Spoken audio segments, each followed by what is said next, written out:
Morning, everybody. I'm just going to give everyone a chance to get the notification and roll on through. So I'm just going to wait a moment. We're here. I don't have any music to play. Maybe I should put some music on. But good morning. Good morning. Just going to give some people a chance to be notified, and I'll be right with you.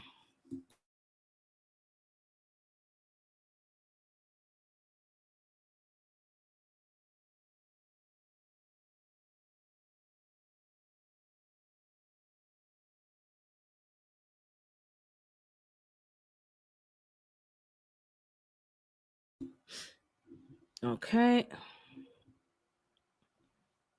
Let me. Morning, Tammy. Good to see you. Haven't seen you in a minute. I know you work all the time, but good to see you. Just gonna give some people time to get in. I know I didn't pre-book it from before, so they have to. Oh, 1 second. So give me a moment. I'm just gonna give them time to get in.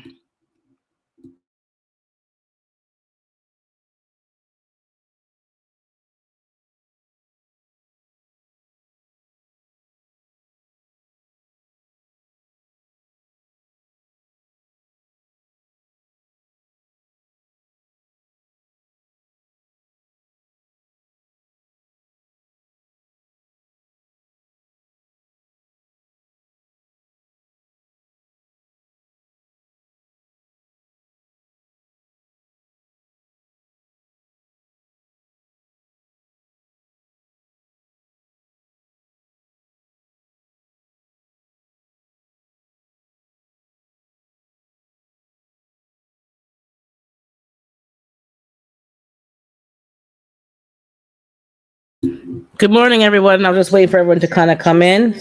So I'm here. I'm just waiting for some more people to come in. So good morning. Good morning.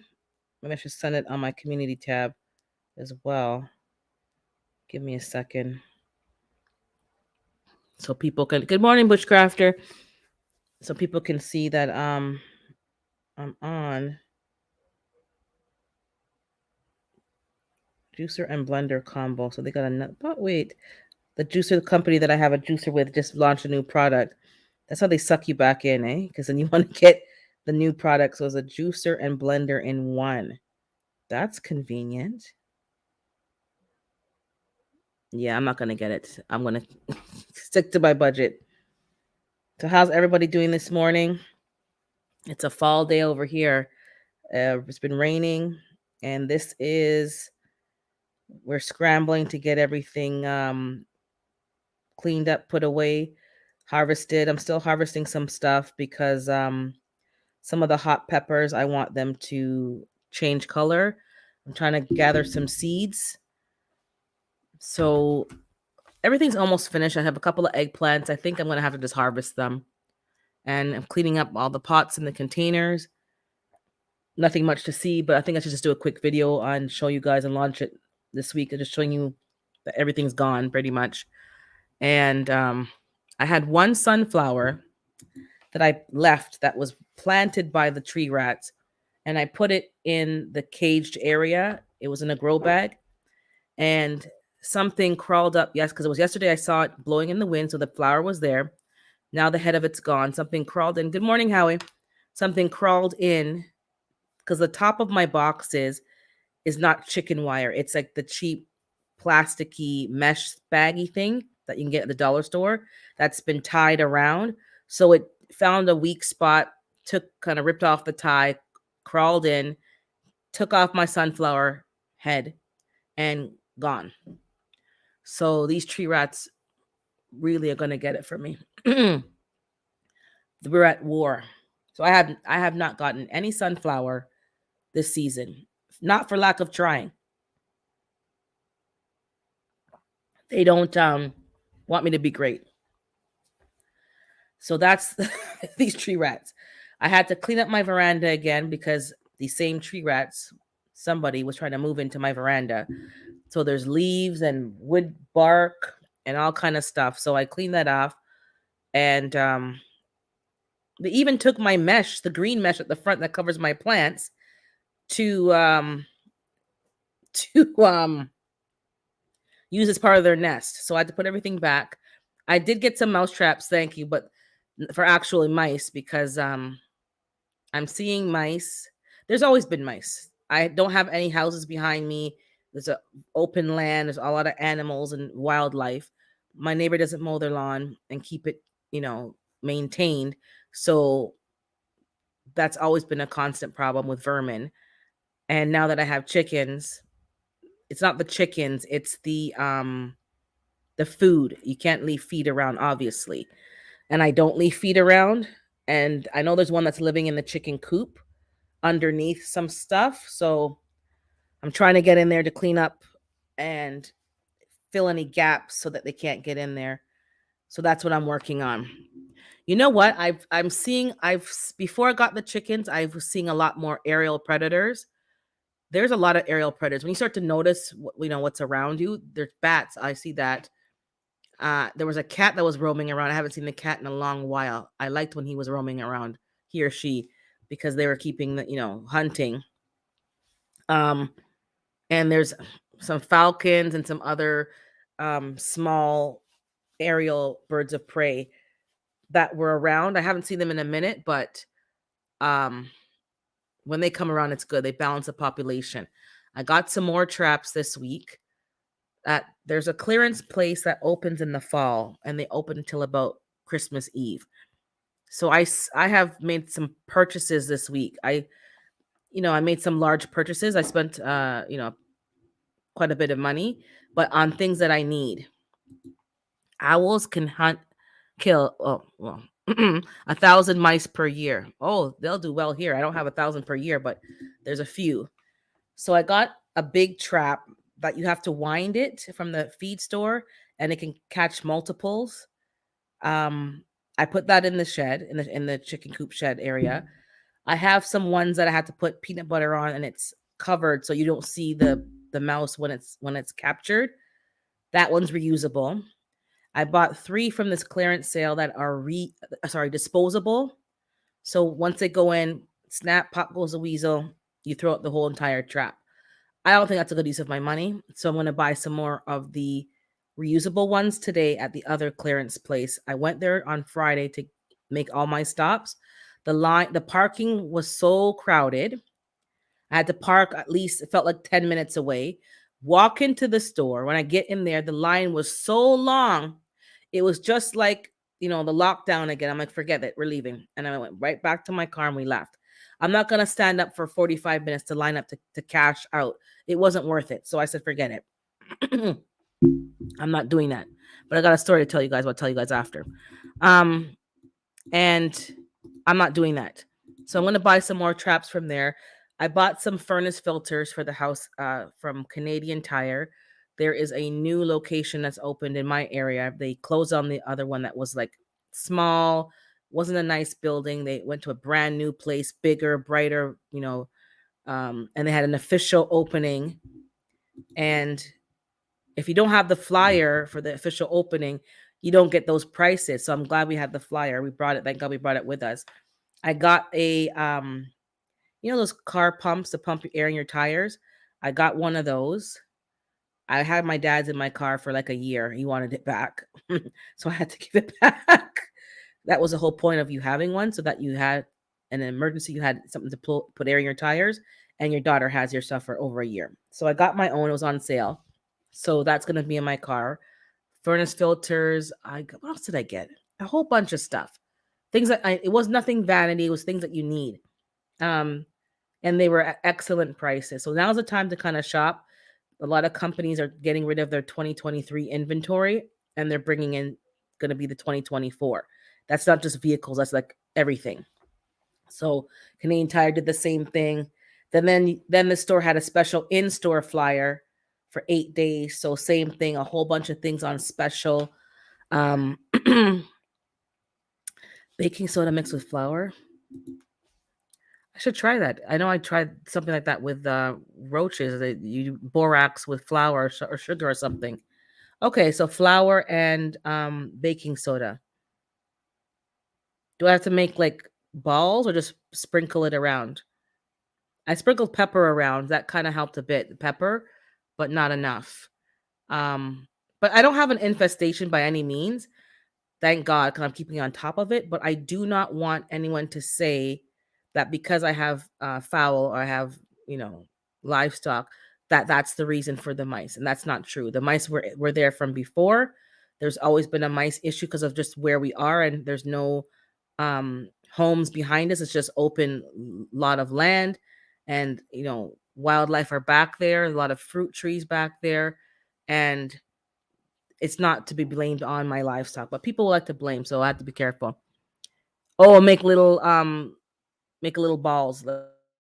Okay, I'll try that. Little almost like I don't know what you call it, like the size of a pea, I guess, and just put them around the place. I'm not using poison. I've used poison before. I have no problem using poison, but because I have livestock, I got to be careful because if they are in the run and then my girls pick at it, it could affect them. So I have to be very careful.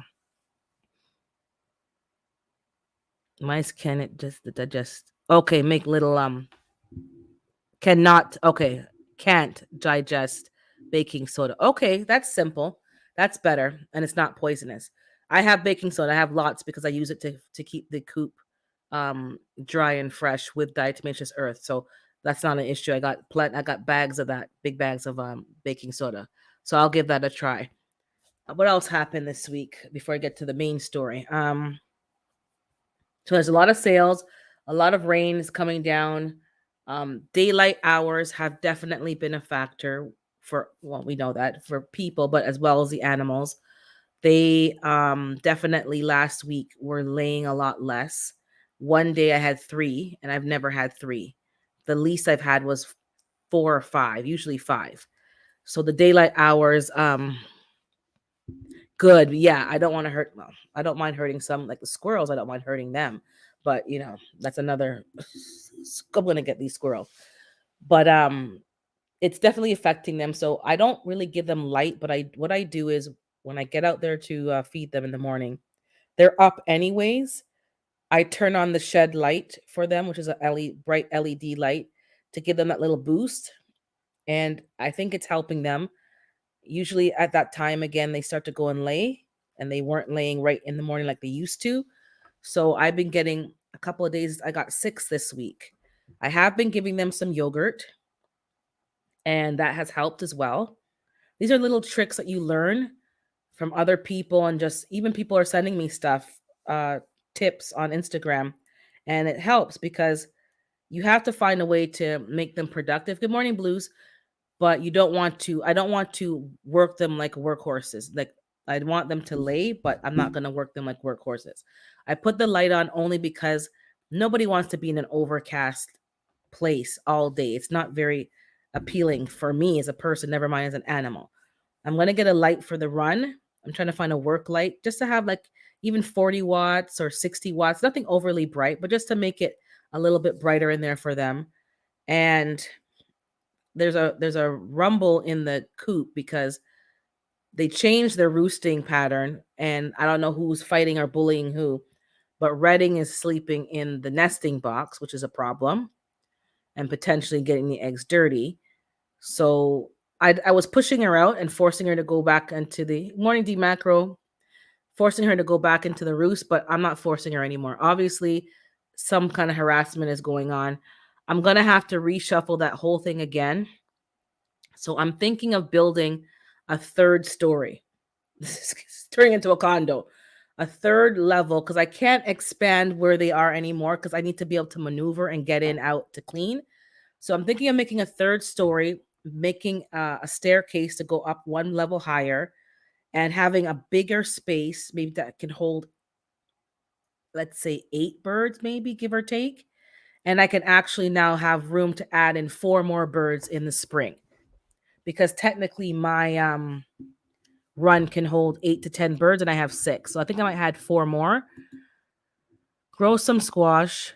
Sorry, grow more squash this coming season. So buy a squash now at farms, as this will bring lots of seeds. Share seeds. Oh, I am definitely. I am. I didn't grow enough squash this year. Yeah, that's that. I knew that. I planted them late, and now that they were starting to kind of grow and start to flower, it's too late. It's too cold.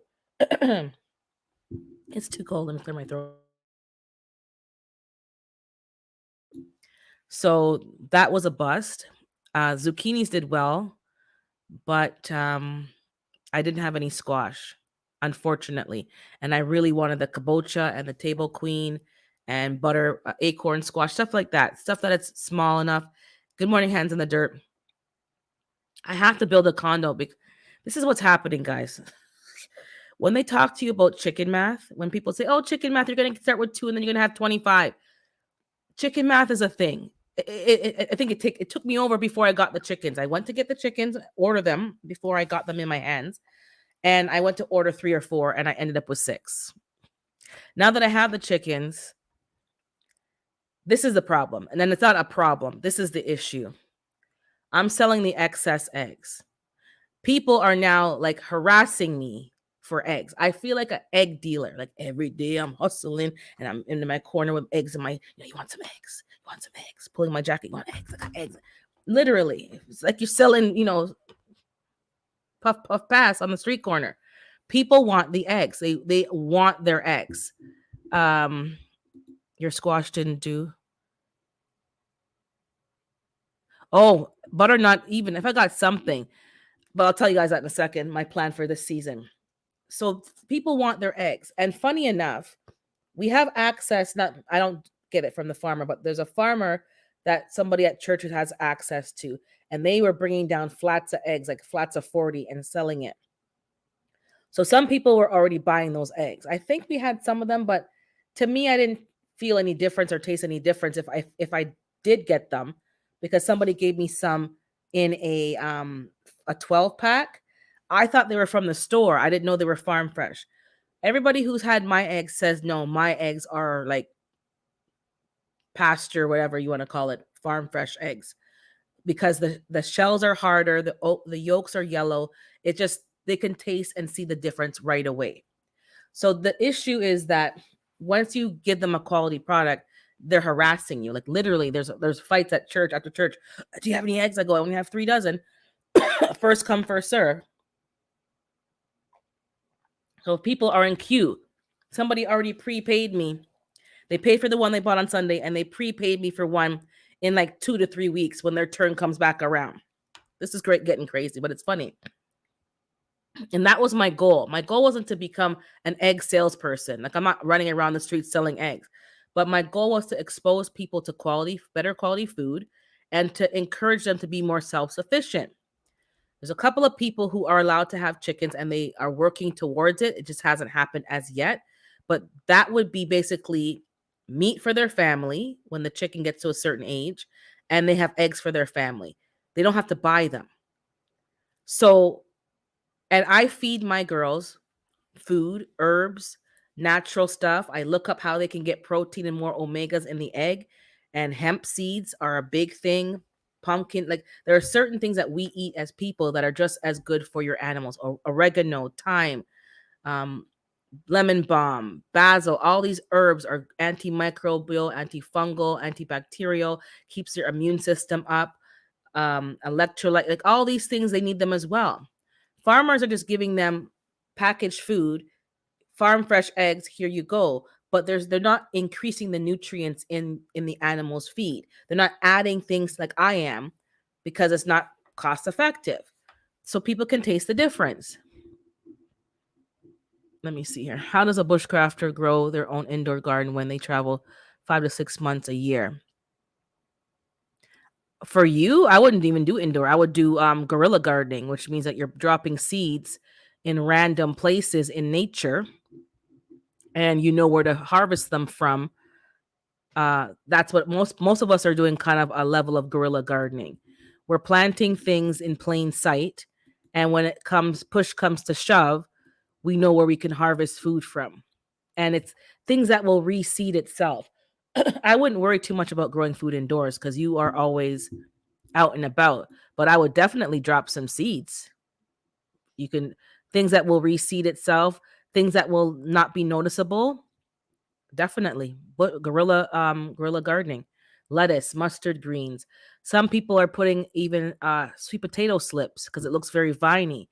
And unless you dig it up, you don't know um that it's sweet potato, but you know it's sweet potato.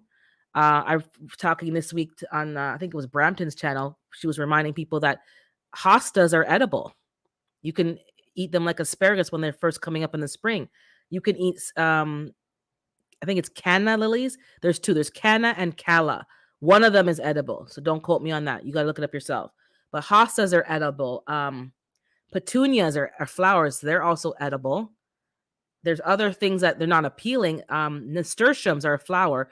They're edible. The leaves taste like arugula, and it looks like a nice flower.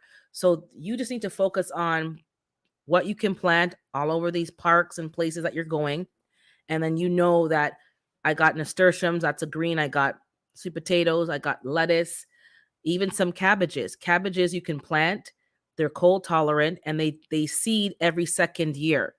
So you can circle back and harvest them before they go to seed if you want to, or let it go to seed. Let one of them go to seed, and then you got cabbages. Even Brussels sprout. All of these things. That's what I would be doing. My niece has a stand. No sooner does she put them in the stand, the eggs are gone. Oh, I think your niece. I think is it your niece? The quality food she uses makes it different. Yours too, moringa. I'm telling you, moringa. I give them dandelion leaves. I'm gonna be growing indoors. Dandelion leaves, mung beans, and wheatgrass and oatgrass. Highly nutritious, highly nutrient dense. I'm going to be juicing it as well in my green juices. This is how you make, and I'm telling you. So now people are fighting me for the eggs, which is why, yeah, Dropsy's like a squirrel. It's funny enough, we hate them, but we're copying them. Um, oh, dahlias are edible. Hold on, I clicked go on this. I think I just froze for a second there. Yeah, dahlia. So you can plant bushcrafter a lot of flower bulbs, and they'll propagate on their own eventually. And these things are edible. Good morning, Canadian. Young hosta, exactly. Young hosta is edible. So you have to just know what things are gonna. Good morning, Nikki. Gonna stand the test of time, and that's what I would be doing. That's more beneficial as you as a bushcrafter. You don't need to worry about indoor growing. You need to worry about what parks or places do I visit most frequently, and what can I plant, around my campsite ish, and I can get food and eat raw greens, eat lettuce. I'm sure you can even plant a couple of bush beans in some of these places because it's just a little bush. And if you don't get to them in time, they'll be dry. You can pick up those seeds and you can donate those seeds. You can replant them. You can cook them and take them home. Like there's other options. It's all in just how you do it because you don't want to be known as a man who's planting food all over the place and then you get in trouble. But just yeah, those are a few things. Greens are easy, brassicas, flowers. Yeah, hostas are edible. I've never eaten one, but I love hostas in my flower garden. They're so resilient. Um, you're gone 2 months. How and when? Exactly. So you need to figure out if I go to a certain park in the spring, I'm going to plant. It takes 45 to 60 days for a harvest. Am I going to get back? No. So maybe the animals will eat it for you. And then you just circle back when you can and you see how it looks. And then you determine hostas are going to turn into a flower. Dahlias, all these are flowers. So they're not going to really do anything. Nasturtiums are flowers, and mine didn't produce that many seeds. So you're not going to have a whole bunch the next year. It's going to be a few more. So the nasturtiums are a good green to kind of grow. So it wouldn't be so invasive. And then when you circle back, if it's taking over, you kind of dig up the extras and remove them because you don't want, hey, good morning, Cheryl. I missed a few comments. I'm just trying to scroll down to keep up. Timing to ripen when you are home. Oh, I think you're talking about indoor or out. And if you have access to some fruit trees, bushcrafter, I have mine in buckets. I don't let it grow full size, and I get a certain amount of harvest. It does what it does. The rain waters it for the most part. I'm not really that involved, and that's that. I plant away from my home, but it is the deer. But it's for the deer. Yeah, and that's also a good. I need more decoy gardening because these squirrels just could be coming up in my yard. Um, yeah, everyone in charge at work. But okay, thank you. No problem. Thank you for listening. Yeah, they call it, if you look up guerrilla gardening on the YouTubes, people you'll see a lot of people doing it. Some people are planting all over the place, and you don't even know that it's food. You think it's just shrubbery. It's food. And these people have large homesteads, but they realize, suppose you got to leave.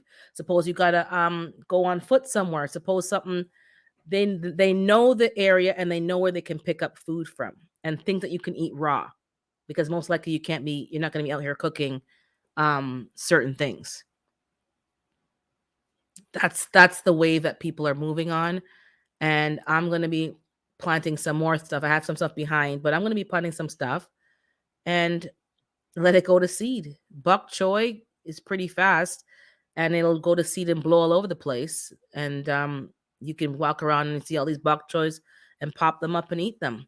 While you're bushcrafting, you can saute them in a pan in your pan.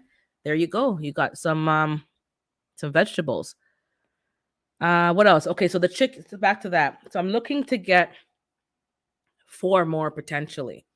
Because the whole point with me getting chickens was to sustain my immediate family. So four people, whether baked goods or eating eggs, whatever, cooking eggs and eating it. And it's becoming a point where I don't have enough to sustain myself unless I start telling people no, which is not a problem. I can tell people no. But the whole point was to inspire people. They're now inspired, but I don't have enough merchandise. I don't have enough eggs. So I wouldn't mind getting a few more, but I'm not going overboard because I have to make sure that I'm balanced. The girls aren't overcrowded and we have what we need here. So I'm working on that to make a second, like a loft in the run so that they have more vertical space and it won't seem so congested to them. And they have another vertical space in the coop part for them to roost because you don't want them overcrowded. You don't want diseases and bugs and mites. You don't want like it's not a good combination. And I try to take care of them the best way that I can. Good morning, Miss D. Um, dry wood brings smokeless fire, so you can cook your food. Propane and gas stove is smokeless. Wind directing can bring unwanted earthings as they can smell that. Yeah, that's also a skill I have to learn. I know, African studies, African history, a lot of the slave trade, even Caribbean, but they learn how to cook even underground. Like even the First Nations, they had like I forgot what they call, but they dug a hole and they had a vent to vent out the thing so they can cook underground. You couldn't see the smoke and you certainly couldn't smell the food because that will attract people. So that's another skill that's very good to learn. The window, all of that's very important because you don't want them coming to see, oh, what's going on over there. Um, oh, I missed Blue's Clues comment. I did it because a huge land deer the deer lived on was taken from them. I figured if I keep them by the woods, they will leave my neighbors alone. That's smart, especially if they're hunters, because they'll be gone. Yeah, guerrilla gardening. That's exactly what it is. Wind at your face, and you can smell unwanted earth things. Okay, I know you were doing your bug out outside experiment, but I know you're back inside now, Howie, because I guess you got sick. So, but that's good. We learned a lot of tips just planning it out while you're doing it. So I'm gonna have to try to get into camping because these are skills you have to learn. You can't just sit down and talk about it. You have to actually practice it. But back to the chickens. So that's my plan. And I'm trying to get as many people who are allowed to do it as get the chickens. And I'm trying to show them that they can be on autopilot. Um, Good morning, Doris. Um, you can get it on an automated system. I don't have an automatic door that opens and closes, so I'm more actively involved. But I'm here, I work from home, so it's not that big of a deal. But if I want to go on vacation, there's a few things that would have to be set up and people that I can trust. But it's not a big deal. They're actually very they can run themselves as long as you have a big thing of water and food. and it's dispensing somebody to clean the coop, because I like my coop cleaned every day. I like, well, if it's somebody else, I guess every other day or so, but I don't let stuff build up in there because it's such a small space as it is. If I had a big size, full size coop, I could get away with cleaning less frequently and doing the deep litter method. Don't have that option right now. Um, so that's what I'm working on. I want to make sure I have what I need as a family. Right now, that's not possible because people be harassing me for the eggs, literally harassing me. It's a way of life outside. First 11 years of my life was outside being a wild earthling. That's a skill though. I like that. So that's the plan, and I'm gonna be picking a breed. I'm gonna be picking a breed that's a good layer. I need production more than pretty looking eggs. I was trying to get ones that do the blue eggs, maybe, but I think I'm gonna get 4 of the same breed. Um, they look like they're a white feathered bird. They look kind of like the Colombian. I know it's barred rock and there's like a Colombian rock or something. They look like that, but they're called something else here. It's a different breed, ivories or something. I don't know. And they give you about 300 eggs a year, so they say, average, when they're young. So I'm going to probably look at some of those if I can get my coop in order. Now, let me get into the story. Let me clear my throat 1 second.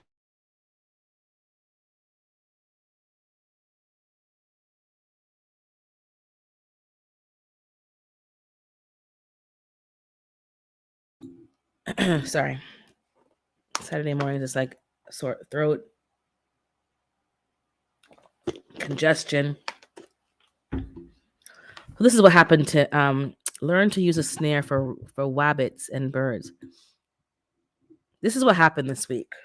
This is the story I'm going to tell you, which is the title of my live, which is Jack of all trades, master of what? Of who? Question mark.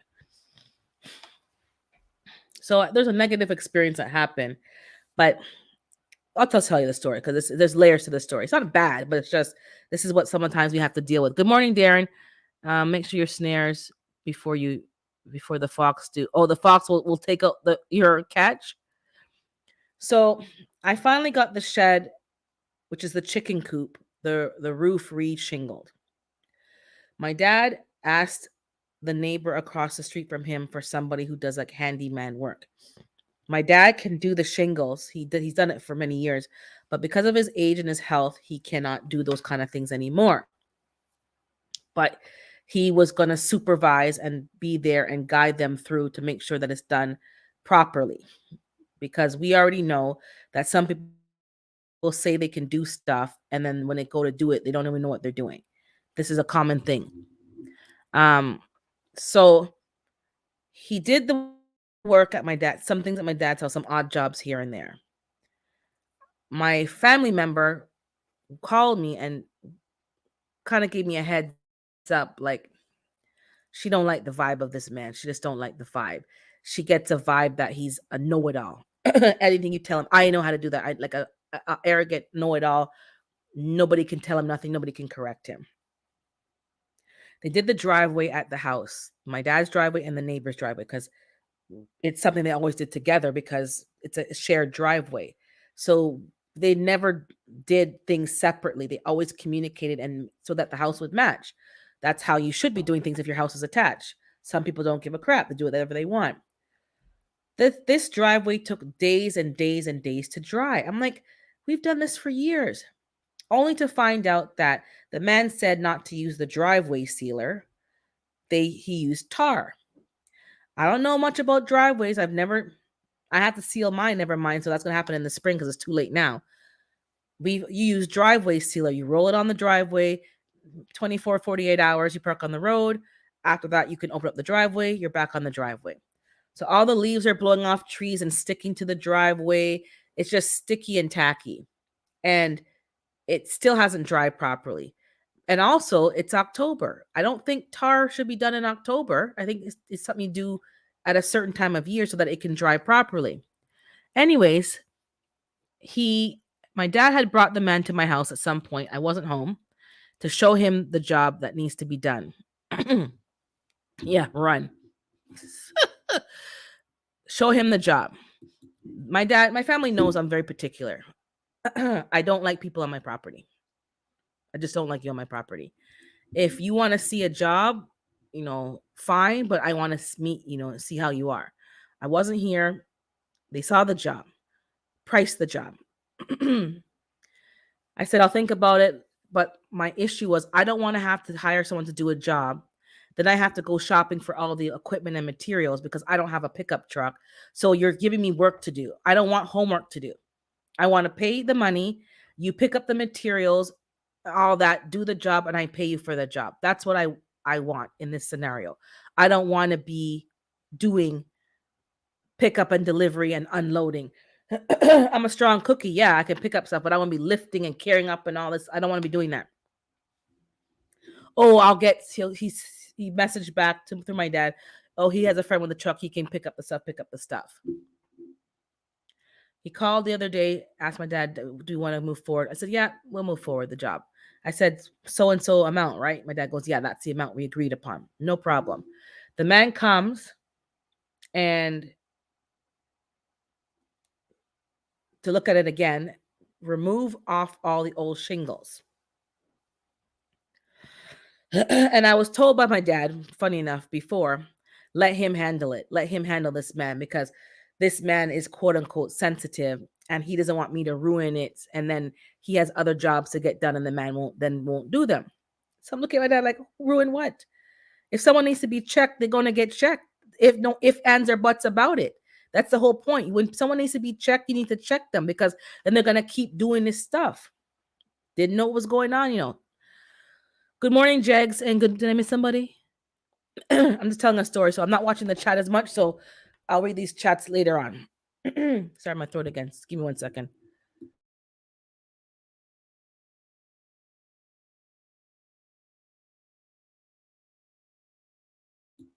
My goodness. So he came and cleared off all the old shingles. He threw the stuff down, blam, blam, blam, which is fine. But when you have chickens that are very, nervous and hearing all this banging and then they're flying into the wall to get out the coop, which they can't because, hello, it's fenced off, very nervous. And I'm like, I don't want them getting stressed out because I'm already getting less eggs. Like, hello, like these eggs. Hey, resilient dad. Oh, like I need my eggs. I'm just thinking like this is money. I'm hustling eggs out in these streets. And thank God the run is covered with tarp. I covered the tunnel with tarp and I covered this back corner to block the sun. All the debris and the crumbs from, shingles, asphalt shingles, is just flying everywhere. Do I want asphalt shingle debris in the chicken run and they're going to peck it and eat it? Like, I'm very particular. I don't want, foreign things up in where your animals are because that could cause a problem. Like that could cause even death or they could get sick. So I don't want these outside things. He knows the coop is there. Sorry, my throat. He sees the coop there. He doesn't even put down tarp. He doesn't even put down a drop cloth, nothing. So my lawn is full of all these debris. I said, let it go. My dad's dealing with the man, but I'm watching with a side eye out the back window. Then what also pissed me off was that the worker who, let's call him, what should I call him? I had a name for him yesterday, but I can't remember the name now. We'll just call him Jack. We'll just call him Jack. That's a nice name for now. He had a friend come over and sit down and hanging while he's working. Do I look like somebody who likes people hanging out in my yard that I don't know? Let me tell you, if you didn't know, I'm not that person. If I don't know you, I don't want you on my property. He has his friend there sitting there hanging. So that just pissed. So I went out and gave a side eye. The man left. Hey, Marlene. Then all of a sudden, I turn my head. Now the man come back. Then, day went on. He came back the second day, got the job done. I thought it was done. Paid the man, gave my dad the money to pay the man because my dad was handling it. I didn't know what went on. I left my house after work, drove to a part across the street from my parents' house. I saw the man, not really across, but I saw the man, Jack, at the neighbor's house, the same neighbor that recommended him. And he was standing sheepishly behind the car, like he wasn't really out, like He didn't even wave and say nothing. I'm like, something just didn't feel right. But I didn't think anything of it. I went into the neighbor of that neighbor because I know them, chit-chatting for a bit. And I was going to go to my dad to talk to him about siding for the same shed. When I get to this house, my dad didn't say nothing, which is part of the problem. Because I know a lot of you men don't want to share certain things in this, like, you keep things, you don't want to upset women. I don't know what it is. You don't want to add stress to our life. And with my dad, he didn't want to get his pit bull, aka me, on the man. Good morning to you, mama. Because he knows what's going to happen. It's going to go left. I went to the house. They had to warm up some food and asked, "Do you want some of the food?" I said, "Yeah, man, I have some rice and a little piece of fish." My dad didn't feel like eating. He's like, I was wanting to eat, and now all of a sudden I don't want to eat. Ring, ding, ding, ding, ding, ding. I went home. I missed a part of the story. My dad asked the man to clean up and to tie up with twine the bundles of asphalt shingles and put them at the side of my house by the garbage bin. And I would dump them out little at a time, because sometimes if you dump them all at once, the city might not pick it up from the bin and say, "Oh, you're not supposed to dump this stuff. It's construction waste." So when I came back home, when I left the house, I checked on the chickens. I left, the bungles were at the side by the garbage bin. When I came back home, nothing was at the garbage bin. When I went back to the back, all the bungles were back by the shed. I said, hold on a second here. This doesn't make no sense. I went back. I locked up my chickens, lock up the shed, count them. Do I usually do, say goodnight, make sure they're okay, boom, boom, boom, seal off the place, come back inside. I called. My dad wasn't available. I called after. I said, this man came back to my property. So now I'm pissed. So now you trespass on my property, and then you move the stuff from where you left it by the garbage bin and put it back. So now you're giving me work to do. So now I'm like, so that's when the story came out. This is what, and I'm sure all you guys can see the little red flags all the way through the story. This is when the story came out. The man got paid. Then my dad also said he gave him $100 on the Wednesday. They came Tuesday. He finished the job on Wednesday. He gave him $100 on Wednesday. Plus, he gave him the money that I gave, which was the full amount that I thought I had to pay him. That's what we agreed to. So he already got an extra $100 for whatever reason I don't know. But now I kind of know. The man started carrying. Then my dad brought him back to his house to finish something that he had paid him to finish and didn't finish. I find out now that the man, Jack Ass, we call him Jackass, wanted to renegotiate the price, and it was going to be double. What the bleepity bleep? What? It was hard work. You saw what had to be done, and you priced the job. My dad and him went back and forth after what my dad told me, and my dad was trying to bring him down, down, down. Then the man goes, "No, I have to do cleanup and X, Y, and Z, so this is the lowest I'm going to go." Okay, fine. Boom. We agreed on the price. Now the man want double. How the hell you getting double? And the man is carrying on, getting facey with my dad, and like, "Oh, you're a liar," and blah, blah, blah. And my dad's poor little old man's feeling bad and trying to make peace.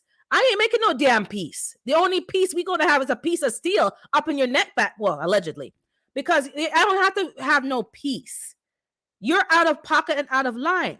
So because my dad felt bad, I guess he gave him the $100. He didn't take out the 100 from the money I gave him. He gave him the money that I sent. Plus, he had already given him 100. I said, "Dad, you should have took out the 100 that I gave you. You should have took out 100. I don't care if the man mad from here to kingdom come. He agreed on a price, and that's the price that I'm paying him. He saw what had to be done, and now you want to renegotiate the price? Are you stupid?" Then my dad bought the man lunch, my dad bought the man lunch and fed the man Tuesday and Wednesday and buy him beverage and all kind of stuff. And I'm like, yo. Then my dad had to go across because the man got mad, went to the man across the street that recommended him, neighbor, the neighbor. And then my dad went over and told the neighbor what was like. "No, you're not right. We agreed on the price." So the neighbor goes, "Yes. If you agree on the price, that's the price. If you can't just now say, 'Oh, I want double the amount of money.' It don't work like that." So my dad, good morning. It's I'm missing people. Hi, wine cellar, good to see you. Haven't seen you in a while. Crossover, paranormal, and anybody I miss, I'm not ignoring you. I'm telling the story, getting it off my chest. This is what happened. So I'm pissed because you've now disrespected me because you've trespassed on my property. Not only did you trespass, you're so flippin' petty. Do you know how petty? The man was so petty that he didn't get what he wanted, that he moved all the garbage back to the back so that I have to go and move it myself. Not only are you petty, you're stupid AF because you did the job twice of moving the garbage back for free just to make a point because you're that petty. Anyways, my sister told me, and my dad told me, because basically before I got there on the Wednesday, there was an argument on the phone back and forth, the carrying on, which is why by the time I went there, my dad couldn't even eat the food because it just upset his spirit and upset his stomach that he couldn't even eat the food that he had just warm up to eat the fish and the rice and peas and the stuff. He didn't even want to eat it because it upset him, and then it make you feel like you did something wrong and you're guilty when you're not the guilty one. He's the guilty one. The guy's rude. So my dad goes, don't get involved. So I was going to, but I said, calm down. I'm gonna calm down a little bit. But trust and believe. It's not a matter of if I see the man. It's when I see the man. When I see the man, it's going to be a conversation. Because as far as I'm concerned, you should be afraid to come on my property. You should piss your damn pants on the sidewalk before you dare come on my property. That's how afraid you should be of coming on my property. So on Wednesday night, I did not sleep well. And I spent the night sharpening tools. I sharpened the tools and I sharpened tools so I couldn't sharpen no more damn tools. Because if the man come on here again, there's not going to be good morning, good evening, good afternoon. It's going to be chop and drop and compost in the compost bed. The man came back on, and the man saw he saw my car, so he knew I wasn't home. That's why he did that.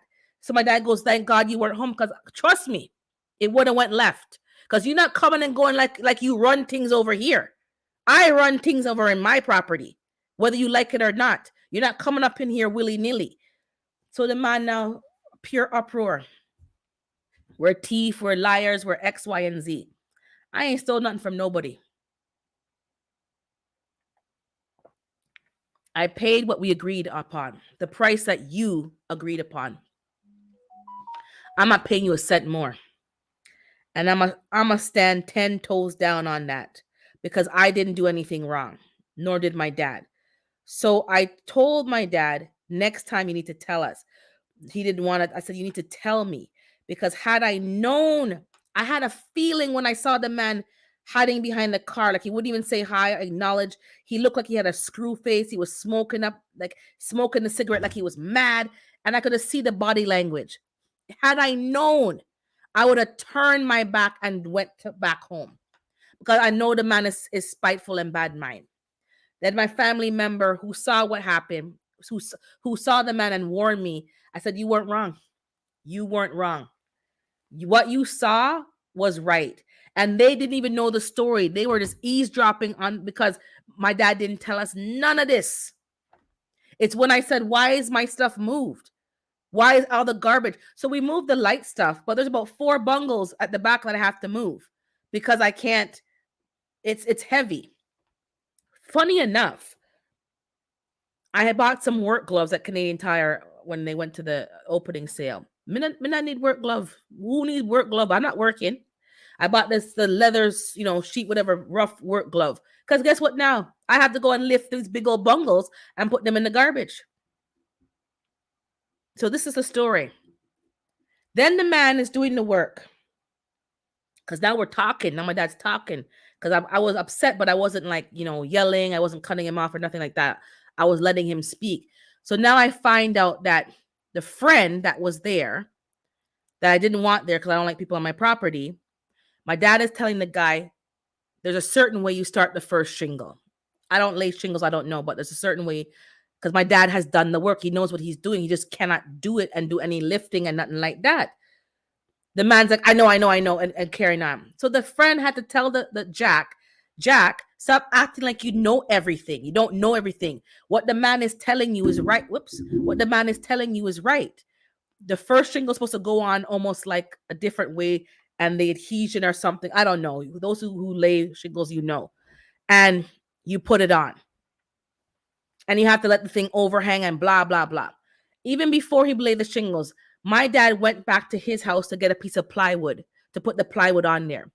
The man said he's going to make sure he pick up all the materials and charge me for the materials.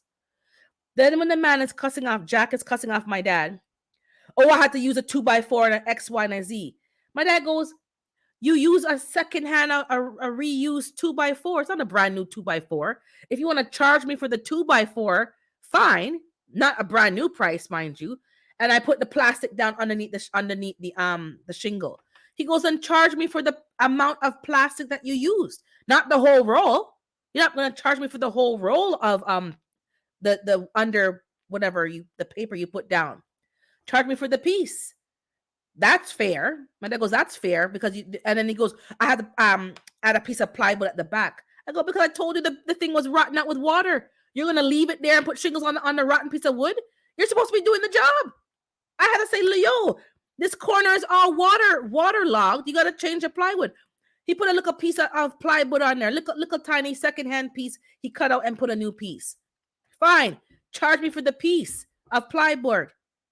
But this is all scraps from your garden or your yard that you had from other projects. So why are you charging me like it's a brand new thing? It's secondhand stuff that somebody else already paid for. So just use it. No. So my dad goes, you can charge me for those. So then my dad goes, to me, even after all that, I had already given him $100.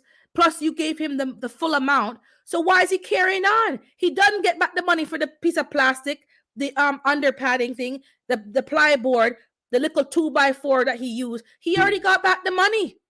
Plus I bought the man lunch. So what's the problem? Bad mind. That's the problem. The man is bad mind. And they think that you can bully people. And this is how older people get bullied. Because had I known, this wouldn't have went down. So I told my dad, I said, listen, that man should have never reached my property. That man should have never been I should have never met the man. I should not even know what the man looked like. The man should not have even been able to do no work on my property. Because my dad said it's not the first time. He was trying to threaten my dad and say, oh, I need more for the job. But dad goes, but we already negotiated the price. There's certain jobs that are flat rate, and there's some things that are by the hour. He gave my dad the hourly rate. All of a sudden now the hourly rate gone up now too. No. But my dad is like, no, that's not. So because my dad wasn't such a pushover, even though he's kind-hearted and, bought the man lunch and stuff, he's trying to bully my dad. Had we known that, the man would not have even been on my property to do any work. I said, Dad, the man showed you red flags after red flags. So he apologized. I said, don't apologize to me, but I'm just letting you know. The man showed you who he was. Believe him the first time. All that's going to happen is that man's going to now get more comfortable showing his bad ways and showing his fangs. And before you know it, it's going to get worse and worse. That's why I nip things in the bud, because people be mad disrespectful. The man come here and bring the disrespect over here. But he never come when I was here because he knew. The man knows. I'm going to play.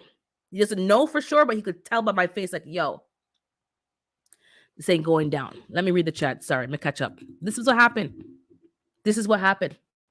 So now the man know where me live and the man friend know where me live, which is the things that I don't like, because the man wasn't right from before, so he don't need to know where I live. And he knows me have foul. He knows me have this, me have that, man, blah, blah, blah, blah, blah. I don't like people knowing what I'm doing, other people besides who needs to know.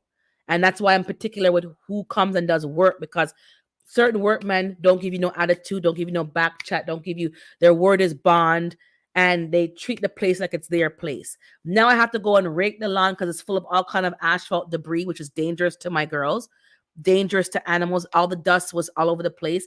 I'm seeing plastic in the chicken run when it was covered with tarp. That just shows you things just blow all over the place. That could make my animals sick. Are you going to pay for my animals if they get sick? No. Him gone about his business. I was going to find a number and call him and say, you came on my property without my permission? After the job was finished, you trespass on my... Am I clear what happened? So my dad was like, no, because he didn't say it, but the same concerns that was had when that lady got punched in the face and her son had to go and, delete the man. He doesn't know about that story, but it was the same kind of vibe I was getting from my dad. Like, he was concerned that he was talking to the man wouldn't listen to reason. He wouldn't own his own dirt. He wouldn't take accountability. He's taking a temper tantrum and emotionally unstable, blah, blah, blah. All the same behavior was happening. So I could tell my dad was concerned about that. I said, okay. I said, I'm not having a conversation with it, man. That's the difference. I'm not going to say, you're wrong, I'm right. I already know I'm right. That goes without saying. There's no conversation to be had. My conversation will be one-sided. If I see you on my property ever in life again, and don't even finish my sentence. If I see you on my property again, if you ever in life come on my property and trespass, you've been forewarned. And that was been the conversation, because we're not having no conversation. I don't need to hear I don't need to hear him even cuss me out. It's not a cussing matter. If you come on my property again, you're gonna find out. You're gonna find out. The friend, what? There was no truck. We had to go and be picking up and dropping off and dropping off and picking up shingles. When he said he would take care of that, that's why I didn't want to tire him, because I don't want to do any work. I don't want to be going and lifting and this and that. That's the whole point. I want you to do it, and I'll pay you to do it. No. My dad ended up heavily involved. Well, the electrical work, they have no choice but to charge for the whole roll, because they only. Yeah, but even electrical work, you see, the people think you're stupid. I know where to get the electrical stuff. And one electrical guy gave me a list of all the stuff I have to buy, and I bought it myself. Because some things you can buy at an electrical store, some things you can buy at the big box store, and they come in different lengths. And sometimes you still end up with extra. And then the guy who sold me from the electrical store said, do you have a licensed person doing? I go, yes, I have a licensed person doing the work. I'm just buying the materials, and then I'm paying him to do the work. It all depends on how you laid out with the tradesperson. But yeah, you end up with a bit extra. But sometimes these people have extra from a previous job. If the previous person paid for the role, you ain't charging me for the role again.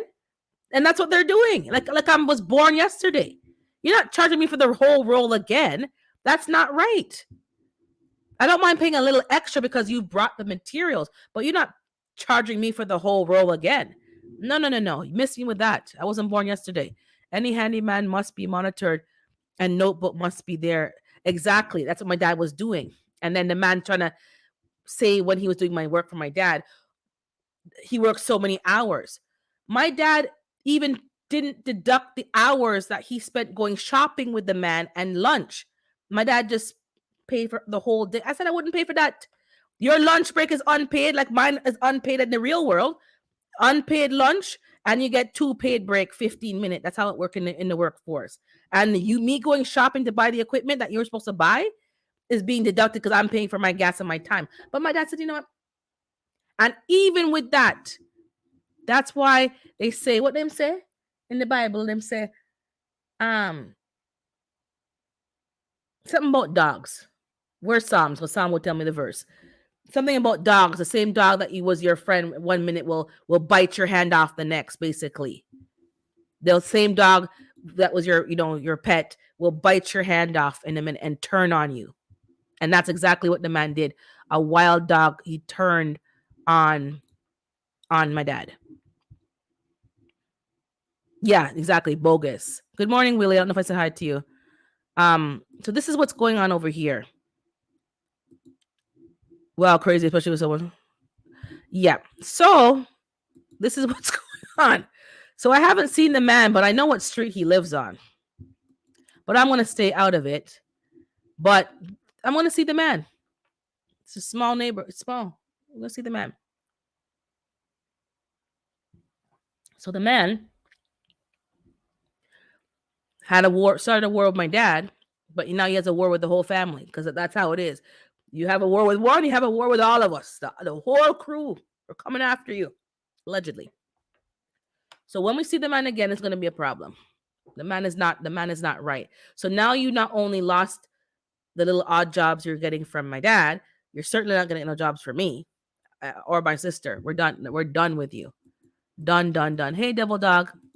So when I tell you how difficult it is to find a good tradesperson, and when you find a good one, you don't want to share him with anybody or have somebody ruin your thing with a tradesperson. This is exactly what I'm talking about. This guy is dirt. Awful. The one that I wanted to do it, he's so busy that he just haven't made time to do it. And I was like, okay, I'm not gonna get it done. And I kind of made my mind up that I'll probably do it in the spring. And if anything, I would cover up the shed with some brown tarp so it wouldn't look like a big old ugly blue tarp. I was gonna cover it with brown tarp to prevent any leakage and then get it fixed in the spring because it's only the shed. It's not my house, it's the shed.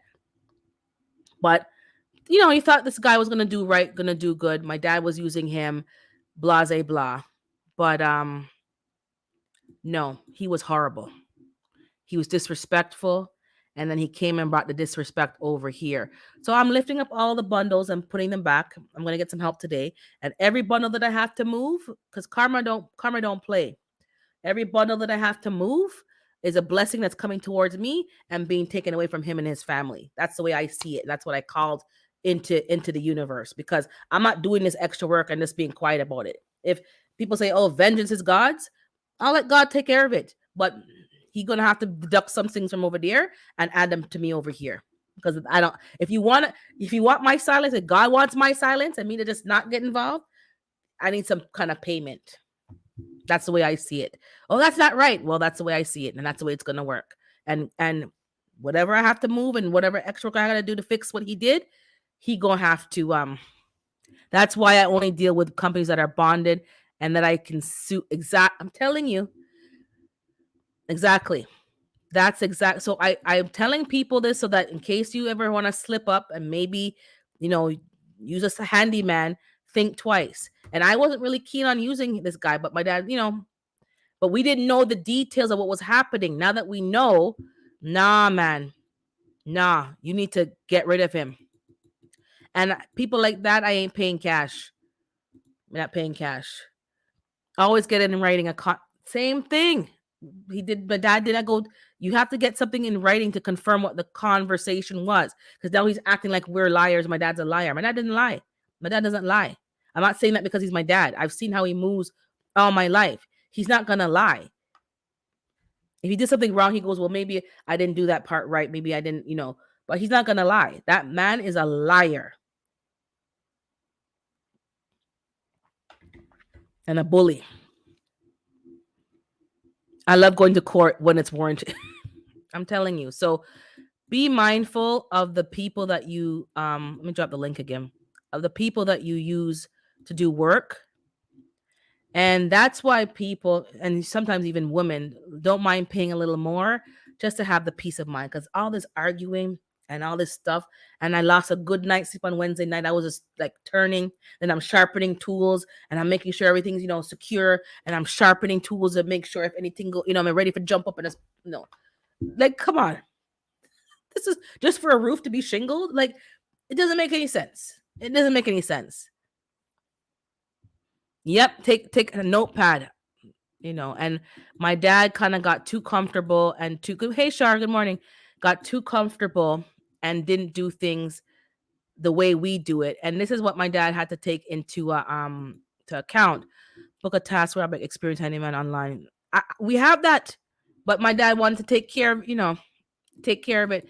And I'm not being sexist or chauvinistic or anything like that. I'm just saying some men need to listen to women in their life, whether it's your wife, your daughter, sister, whatever.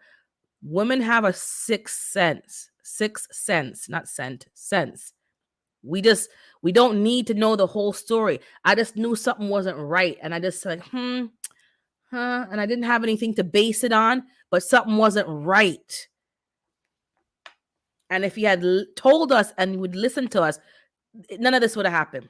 None of this would have happened, because from the moment the family member met the guy, they didn't feel right. They said, nah, man, something not right with this man. And they told me and said, be careful. Take care, Howie. And they warned me. I said, okay, no, warning noted. keep, because they just have a little attitudey about them. And it was subtle, but she could catch it. Told me when I saw the guy, I'm like, keeping my eyes open. How are you bringing your friend to the job site? Like, I invited your friend here.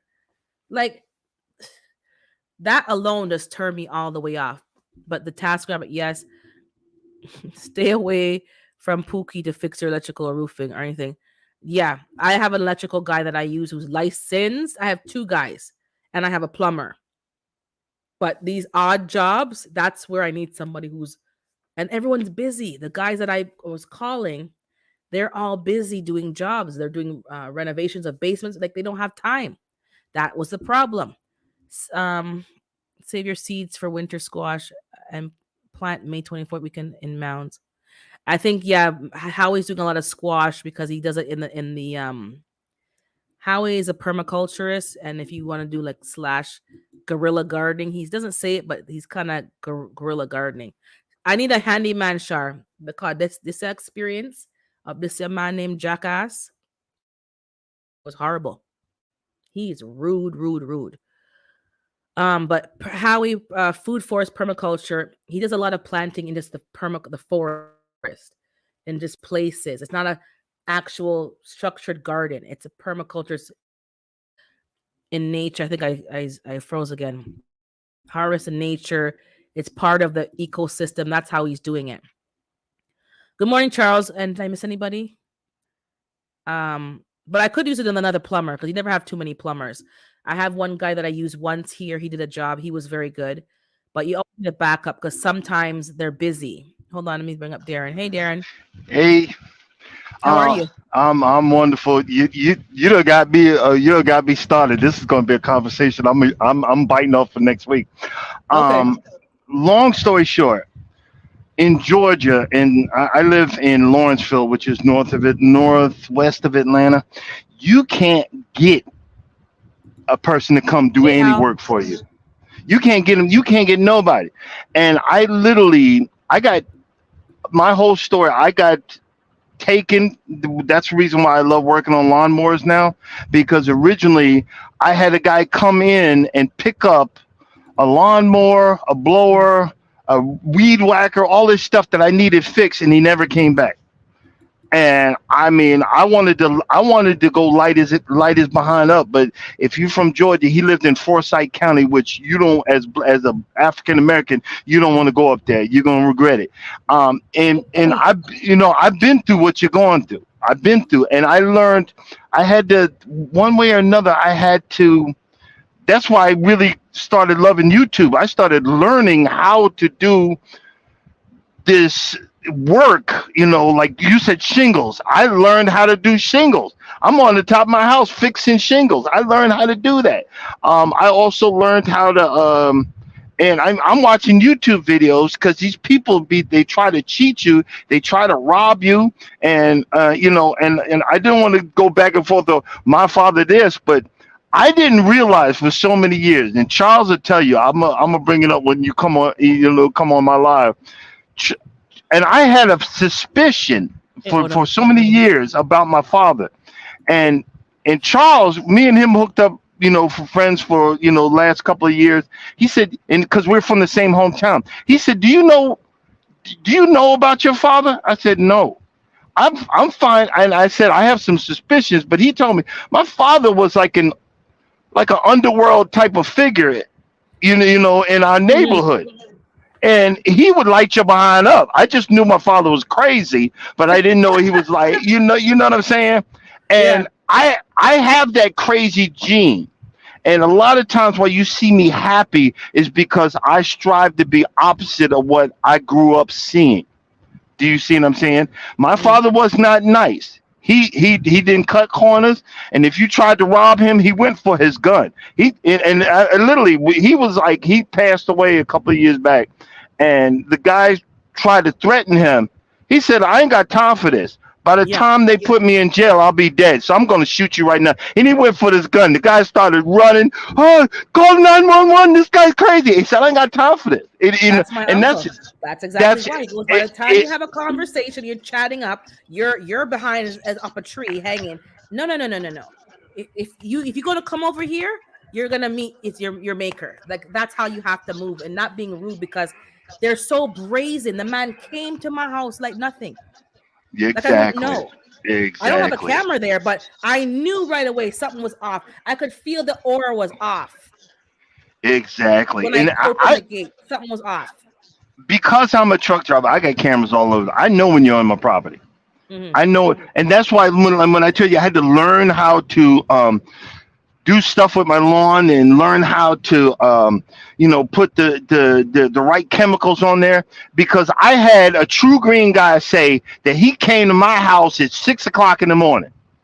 He came to my house at 6 o'clock in the morning, and they wanted to charge me like $300 or $400. I said, no, like hell, you're not charged. He never showed up because I would have. I'm looking for him on my camera. I ain't see him. You think I'm stupid? No, no, no. I don't want your business no more. Do you see him? I said, no, I don't want your business no more. But I learned, you just reminded me. My neighbor behind me, gentle old white dude, Hmm. nicest guy. He showed me nothing but respect. He always talks to me. I tells me stories and all that. And it's his fence. His fence is dilapidating, falling apart, and he wanted a specific type of fence. I didn't want to, bully him or whatever. I finally found that specific type of fence, and I've been slowly repairing it. I did a little video. I had so much joy because he was so happy, and he was like, "Wow, you found it!" And I said, "Yep." I said, "But they don't make it in Georgia. They make it up in Chicago. So every time I'm in Chicago, I'll pick up a little bit. I'll fix it for you." He said, Hmm. "What I owe you?" I said, "You don't owe me nothing." And I said, because you have showed me, out of all my neighbors, show me nothing but respect. And you have been nice to me, and I appreciate it. You know what I'm saying? And and he gave me a table saw. I saw that. That's I'm It was telling like you. a guy that was doing like work, like you said. The guy, he's got this money. Give me this money. I'm gonna buy the money for paint, and he never came back. And he said, I waited a year. He said, you can have this. I was like, thanks. You appreciate it. And I don't want. I was taught to respect my elders, and I'm not going to cheat you. I'm not going to do. I'm actually going to go lower so that I can show you. And see, that's how we ninjas do. We want to cheat everybody, and that's why your business will never grow. Nobody want to come see you because you treat them like trash. And I can't even get professionals to show up I live in Lawrenceville. I can't even get professionals to show up. That's why I'm always on YouTube trying to figure it out. That's exactly I've been why they don't show up. I've had many bookings and they haven't shown up. And I'm like I want to spend my money, like literally, like to get the job done, and they don't even show up for the work. exactly. The only thing I won't mess with is like water, water, plumbing and stuff like that. I've changed my own lights. I've changed my windows. I got on YouTube. I was like, Lord, please help me, because if I f this up, I'm screwed. I ain't got a window. But I've done everything that I needed to do to make sure.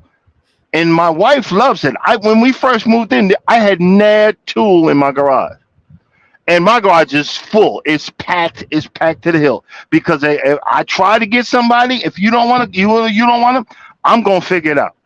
Yeah. I'm Yeah. going to figure it out, and I'm gonna save that money, and I'm gonna figure it out. And excuse me 1 second. I forgot to hook a line up. No I'm problem. leaving. That's okay. I'm leaving the parking lot, No and problem. yeah, yeah, and I was like, I was trying to drive off while I was talking to you. I said, oh, I don't know, hook the line. See, because I'm forgetful in my old age, and even in the truck, there's lines in the back of the truck that you can unhook. So if you forget to engage the brake or something like that, I've seen grown men chasing their truck down the road because they forgot to engage their brake. So I made it a habit To to do unhook. okay. Yeah. Yeah. Yeah, I unhook it. Especially if I'm walking away from it, I'm like, because they can say, "Well, you did it." No, you use the line. But I understand what you're saying, and I'm gonna say it this way: for Hmm. entertainment purposes only. Hmm. You come on my property, you're gonna get lit. Don't come on my property not invited. Not Yeah. invited, and I'm not talking about a salesman or somebody like that. But if you want to be spiteful and come on my Yeah, property, and do stuff and undo stuff that you did, and yeah, yeah, exactly, exactly. And it's nothing personal. And I'm not talking crap because everybody will say, "Well, you're talking crap." And no, no, no, I have to protect my family. I have to protect my exactly. And you, the fact that you came on so confidently and no second thought, that's a problem. So I need to make sure that you have some fear before you come over here again. That's the way it Exactly. has to roll. Point blank, period. Because And other than that, you're going to be watching your back, always, having your head on swivel. So I went back into my car to make sure I know where my axe is, allegedly, because it see, slipped down. So I got the axe, I got so I can throw this and I can do a few little bits and bobs to make sure that if I'm on my car and it goes left, I got a little something something because we don't have firearm rights in Canada. But I'm not gonna be no victim for nobody. You I can know miss me that's with that. right. You can miss I me with know that. that's right. I know that's right. You start But something, I'm see, gonna finish it. That's mutual combat. but Ask me see, how I know. again, I was brought up to show elderly folks because I'm getting elderly. I got gray. I was brought up to show them, respect, Hmm. especially if they showing me respect. And this guy, that's why I get excited. My wife, well, you need to charge him. You need to do this. I said, no, you need to leave it alone. You need to mind. You need to let me take care of this. I'm doing the right thing. I'm doing a good thing. I'm doing something that makes my heart feel good. And when Hmm. I did it, I almost teared up because I did a real good job. I ain't never put no fence together, and I was like, wow, this look good. And guess what? I get blessed about it. I got a new toy to play with, you Exactly. know, and I, That's what and people understand. You didn't charge a man, but you got blessed. It's like not everything is a monetary thing. You have to know when you need to charge exactly, people who are unthankful. But when people are thankful, I'm not always running to charge people. Like I'm selling eggs, but the eggs are so cheap, it's really like giving them away, to be perfectly honest. But I'm paying for the chicken feed. That's exactly, I'm really covering the cost. But not everything needs to be a charge. There's people who've exactly. done things for me just because out of the kindness of their heart and because my dad would like whoever was kind to them and they pay it forward. So it's not always about charging people. But bleach in the And hand, sanitizer bottle for the yeah, and and hot sauce. and the thing about it is, I was brought up with that. Morning You knew your files. neighbors. You knew your neighbors. Your neighbors talked to you. They're polite and gentle and nice and were friendly. My neighbors ain't like that. But this guy, this old dude in the back, how you doing? How's the family? How's this? My hip is hurting. My this. That's why I'll never charge that man for nothing. Cause he reminded me of stuff that I grew up with, and I'm like, hey, nah, don't worry about it. No, I'm not taking. But you're gonna give me some new toys to play with. I'm gonna use that to finish fixing the other parts of his fence. You know what I'm saying? We had a community before like my parents' two sides, the neighbors have moved. And trust and believe. We didn't always get along, but there was a respect and a certain code of conduct. And if the two men on either side were still living there, that man couldn't have talked to my dad like that. Yeah, Trust and believe. Before I even knew what was going on, those two men would have been jumping up in, and these are white guys too, so it doesn't matter about the race. I'm just letting you know that it's a yeah, community, and they would never have let that man talk to him like that, and they would have put yeah, him in check, and he would have been afraid. He would have been afraid to even come on the block. That's how they rolled because it's a yeah, community. We live here together. We have to interact with each other, and if you are rude to one of us, you're rude to all of us. yeah, That's how yeah, it is. My other neighbor, she couldn't see from where she is. The one over there is never paying attention. That's the problem. So I have a blind side because that neighbor's never paying no damn attention to what's going on nowhere. So the guy could just come in like nothing and slip in. And I'm like, and it's like I swear the chicken stole on the man. When I came home, I heard, and they're talking to me, telling me that the man was like, they're telling me the man was wow, I'm yeah, telling animals aren't stupid. They're like, no, no, no, no, no, no, no, no, no, no. And the one came down. She was sleeping. She came off the roof to come down and say, blah, blah, blah, blah, blah. And I'm thinking, what is going on? This is craziness. No, it wasn't crazy. They're telling you that something wasn't right. And then I pieced it together myself. And then when I called, it said, yo, something's not right over here. That's when the story came out.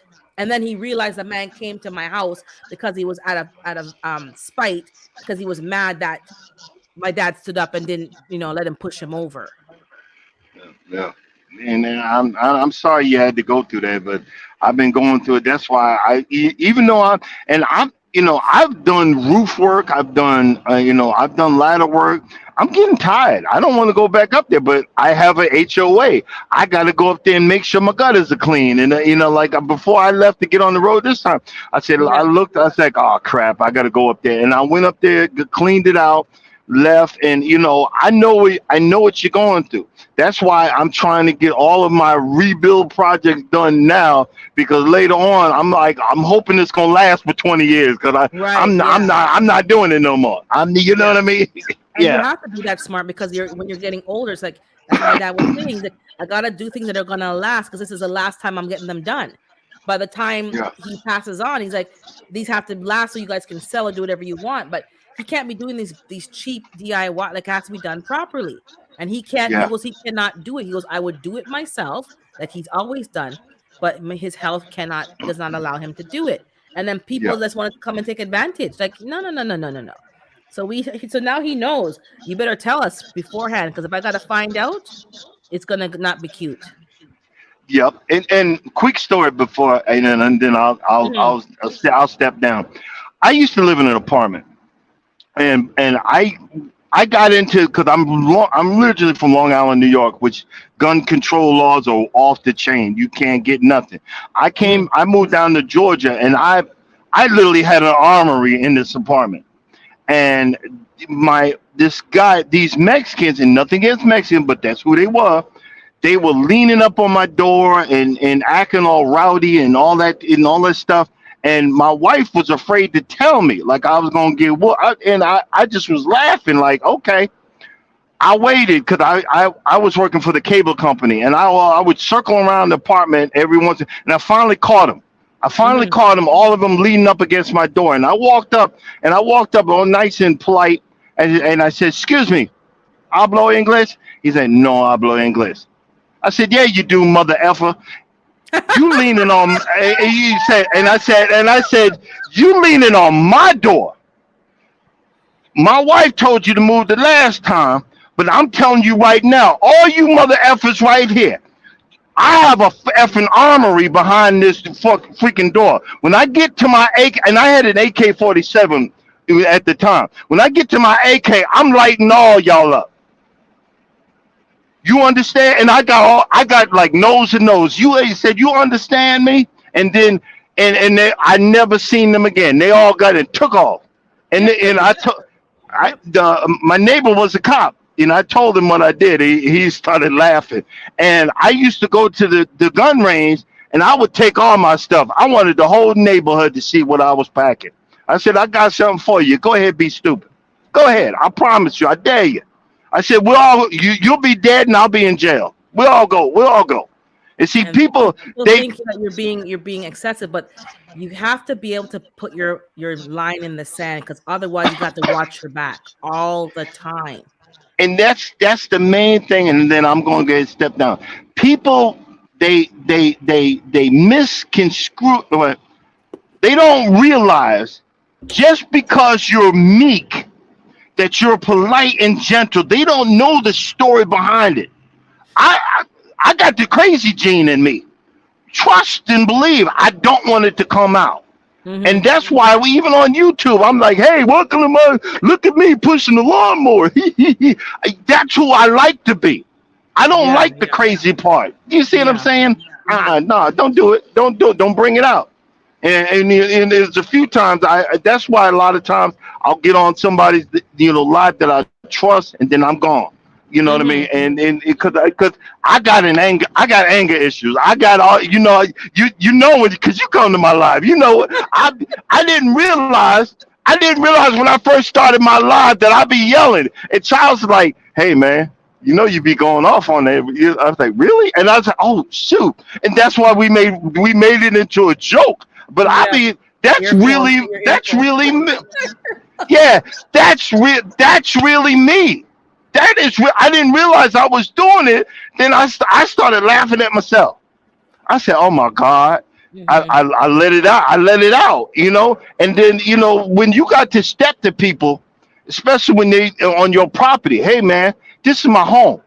Yep, This exactly. right I know. here, this is my home. And I had like in a quick story, I was doing my yard work, there was a pit bull in my garage, and he seen me, got scared, and took off. And I watched what house he went to, and I went over there and went the heck off and said, "Hey man, you need to lock up your dog. Don't put him behind these rickety behind fence, especially a pit bull. He's gonna walk through it like water." And then 30 minutes later, that dog was free again. I went up there and started unpacking my stuff, and I'm not. I don't tell people what I got, but I told Yeah. I told the dog catcher people on the phone, and he was yelling through the phone, "Mr. So and so, do not come out of your house. We are on the way." Dude, I said, "I'm going to Yeah. light him up. I'm going to light." I said, "Don't do it. Don't come out of your house." And, and I'm glad you did. I'm hope you didn't come out your house, so I'm glad. I no, think you I did. did. I did. I did. A lot of that. It's like Bernie Mac. We from New York. We gotta throw it out there. Yeah, yeah, yeah, yeah, yeah, yeah, yeah. And that's what I was doing. But I was still mad, like I told you. And I never. That dog was gone. And, they must have gave him so many fines. I couldn't stop laughing. They must have gave that person so many fines. I ain't never seen the dog ever again. There's just a lack You of see? respect. I just see so much lack of respect in the way neighbors move nowadays. Neighbors and like Hmm. tradespeople, they're professional. I had another person do some work, and it was professional. It was just I didn't like certain things that he did because I think he did a shoddy job on the hardware, like the fence, the gate, the hinge. I mean, this is Yeah. not a gate hinge and stuff like that. So when there's like, "Why don't you tell him?" I go, "No, I'm not going to tell him. I just don't use you ever again." Because we had a conversation about getting the hinge and the handle for the gate and the latch. And I see a latch, but the other stuff is like you took it from your old projects and like interior stuff, but not a gate hinge. So I'm like, no, I just don't use you again. That's the way I roll. Yeah. I don't have time to be.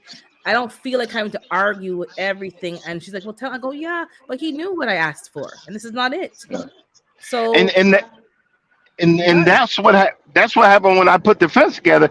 I got the high end screws, and I was looking at the price. I was like, "Oh Lord Jesus, this thing's expensive."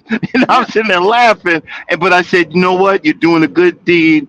Get the high end, get the good stuff." And but I'm going to step down. But I just wanted to tell you about that. I yeah, just yeah, yeah. I Thank you. Thanks for sharing. later. Later. But this is what's going on over here. Um, and I have to check on something else at the one of the rental properties. I keep forgetting to call the snow removal place to book them for the winter coming up, and because the tenants aren't gonna. Man, that's a whole other thing. Is tenants. We had a meeting yesterday. I had a meeting yesterday. I was on a couple of lives, but I wasn't really playing the volume. I was just there in the chat, but I had to be in a meeting. So we were sharing about tradespeople and like when you have rental properties because you can't always be there. You have people that you trust that you hire to go over there and do certain, plumbing, furnace, HVAC, electrical work, handy person's work. Um, sometimes someone goes and picks up all the garbage and dumps it because people are just out of order. But we're talking, and there's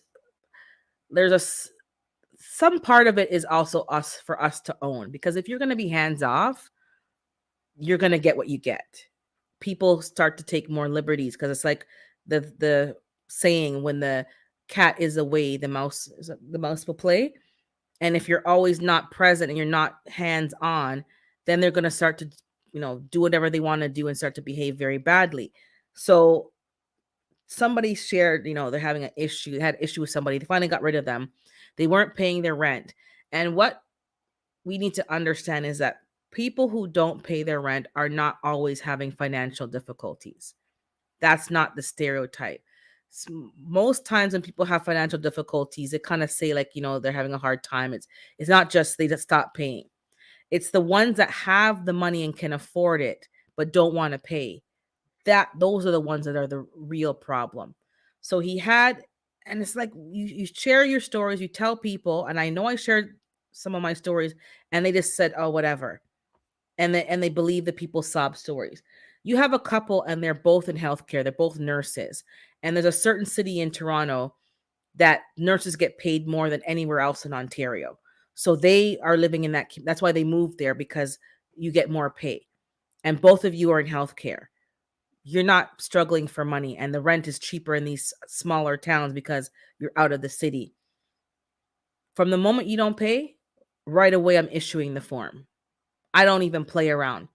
You have to run your business like a business, and it's not a friendship. It's not a, oh, what if it was me? Don't put yourself in nobody's shoes. And some people may get offended with me saying that. You don't put yourself in people's shoes. You're here to run a business, because if you don't run the business like a business, you're going to always have distractions and oh, sob story. And no, your sob stories are for you to tell your friends and people in your group that care about you, like a friend or something. But when you're running a business, you got to take yourself out of the personal and keep it just straight business. Otherwise, you're going to cause yourself problems. You can't be out here having rental properties and then you're being everybody's friend. It doesn't work. You're not their friend. And one person got upset. Oh, you only come when it's time for X, Y's, and this and that. Why else would I come around? We're not friends. We're not here baking cookies and having barbecues. Like, I'm civil, you're civil. We treat each other with respect. You know, I treat you like a human being, of course, and I can empathize with certain things, of course, but we ain't friends. And when you say that, people are like, we're not friends. I don't call you at night confiding in you and worrying about you. This is a business relationship. We are in business together. That's what we're doing. I expect rent to be paid for stuff. And she was getting upset. And I'm like, maybe we need to reevaluate what this relationship is, because we don't have a relationship. You came here to rent. You got selected to be the tenant. You're renting. And if something's wrong, you let me know. I get it fixed, get it addressed, something, stuff like that. Of course. But in terms of anything else, no. We're not friends, boo boo. And we told people, like, I share this with, not a secret. I share certain things with people. And I know I shared a story about the water bill because it happened to me twice.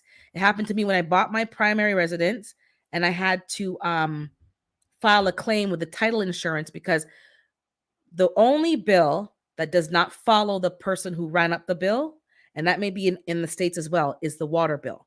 The water bill stays with the property. So most landlords, and I told people, because it happened, we were told this and we took heed, and it's true. The gas bill, the electric bill, the cable bill, all of those bills follow the person whose name is on the bill. The water bill, you could have the tenant put the water bill in their name. If they don't pay it, you can't check because it's now in their name. And if they don't pay it, that stays with the property. And if you don't pay it, it comes onto your property taxes. Because come hell or high water, the city's getting their money. We've explained that. We've shared it with people, and it happened to somebody who shared it with us, and we took heed. They told us the water bill is like the most least expensive bill when you compare all the bills. And there's a calculator that you can calculate based on how many people are in the home, how much water they're going to use because it's every 3 months. And you calculate that number, and you make sure that you absorb that cost in the rent. And you can put on the lease that water is included, or you can put on the lease that water is not included, but they'll be charged the bill as the bill comes in. You charge them accordingly, or you can just charge them each month for that every 3 month cost, average it out, and put a little extra on top of it. And then you put on the lease that the water is included. If I share this story with you, if I tell you what happened to me, and even on the rental property, that's not cleared up. The lawyer's now mucking it up, because I've been emailing the lawyer since it happened, and it's been 2 years, and the lawyer's mucking it up. So we're having some issues in our circle, even with lawyers. Hey, African Dreaming, with lawyers. You need to know how to move. If somebody warns you not to get burned, and then you go and get burned with the exact same scenario that I warned you about, I find that highly irritating. I'm not putting any shade on anybody. I'm trying to protect you from having the same mistakes that I had, and same with other people. We're trying to protect you and show you how to move. And I'm finding that people are not doing good at the management part. You can't just buy a property, play dumb, and oh, I didn't know, I didn't know, I didn't know. And when I tell people in my circle that, they get upset with me. You can get mad as you want with me. The judge in the courtroom is not going to say that ignorance is acceptable and ignorance is bliss. You're going to be held accountable. You're supposed to know the rules. Reading is fundamental. There's no problem going on the internet, looking at the landlord tenant rules for your province and knowing what is what. And every so often you go and you read and you find out what's going on. Management is more important. That customer service, that face to face, and letting people know this is, you're running a business, is just as important as making the purchase. And we're talking in the group, and some people have dropped the ball when it comes to management. And one guy realized, you know what, I'm a bad manager, and he lets somebody else manage. And I'm finding, funny enough, a lot of them are letting their wives do the management part, because wives don't play around with the money. You better pay. Bitch better have my money, like Rihanna said. The men are more, if you tell them a sob story, they feel bad for you and they want to help. The wives are like, nah. And one guy's getting his daughter to run the business in terms of interacting with the people. No. Rent is due on the first. You know it's due on the first. It's now the whatever. And you issue them the form to start getting them evicted. Because it takes so long to get them evicted that if you keep pausing and giving them time, you're hurting yourself. You have to run your business like a business. And yesterday in the conversation, it was sad. So the water bill stayed with the property. And from what they said, it cost them altogether with that and like to get the house back to livable, because the son is moving into the house. They had rented out a brand new house, and the house needed $30,000 worth of things to fix to get the house back up to par. They had to, good morning, Jeannie. Oh yeah, I saw you, Gina. I was in there too for a minute on my phone, but I didn't talk because that would have looked weird. Um, the you have to be actively involved in whatever you're doing. And I'm not insulting anybody. I'm just letting people know I don't know everything, but I'm good at reading. I'm good at reading and finding. And there's been many a times in this last year I said, well, this is that said that. No, no, no, you can't do that. I'm like, but I read it. And I would show them and they're like, oh my God, they never saw that in any document. And there's some things that we've been doing because we've been told that's the way to do it, but that's not the legal way. We have to know what our rights are. So we were talking about different stuff, but you have to spend the time to read. And there's a few people that I had to address and they got upset with me. Um, Yesterday and also in weeks prior, that you are in charge of your business and you can't be playing dumb. Like I don't have any tolerance for that. And I know you and I like you. Can you imagine people who don't know you? And the person wasn't paying rent and they weren't addressing the person. Do you think they're paying it late every month? Every time they pay it late, you address it. You address it. You give them the eviction. You have to move seriously so they know they're testing you like a kid. They're testing how far they can push the envelope. When they know they can't push it very far, it's clear.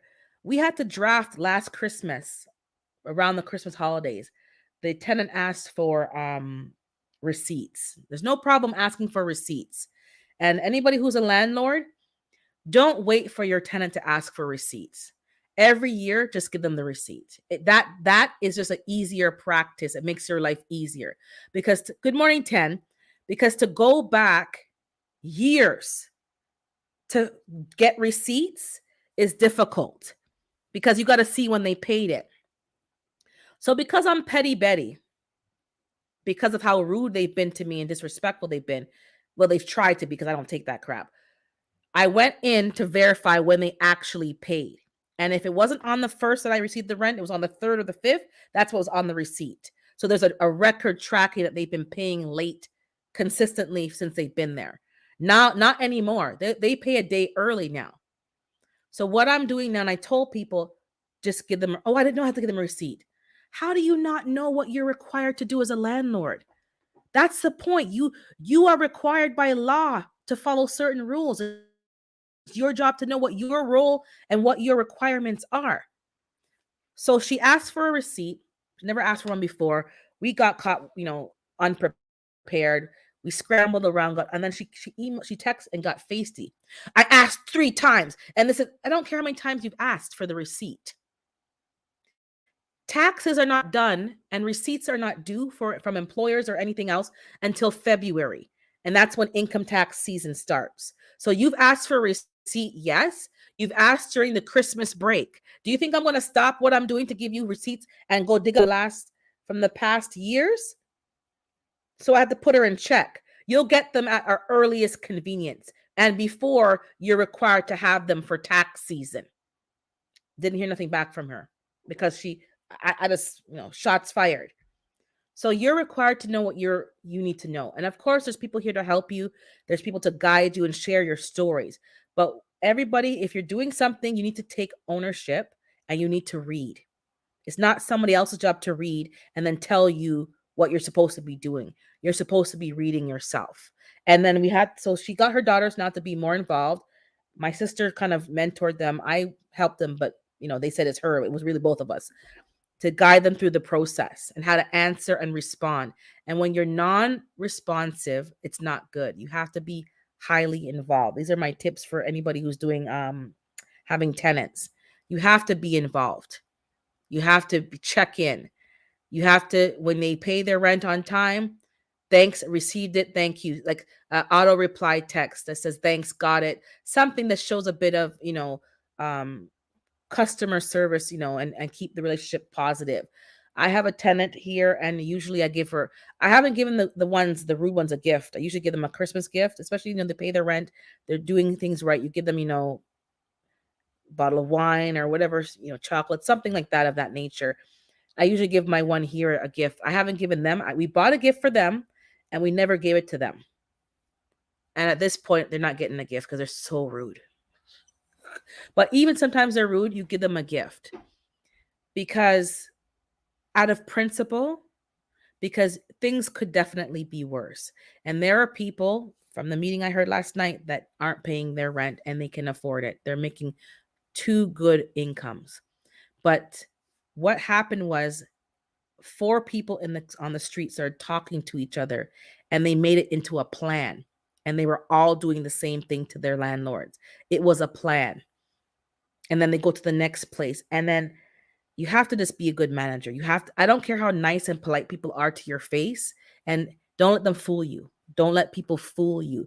You are running a business. You are not here to provide free shelter for the homeless. And right now, with how government is working over here anyways, and the housing crisis, you don't want to be subsidizing other people's living.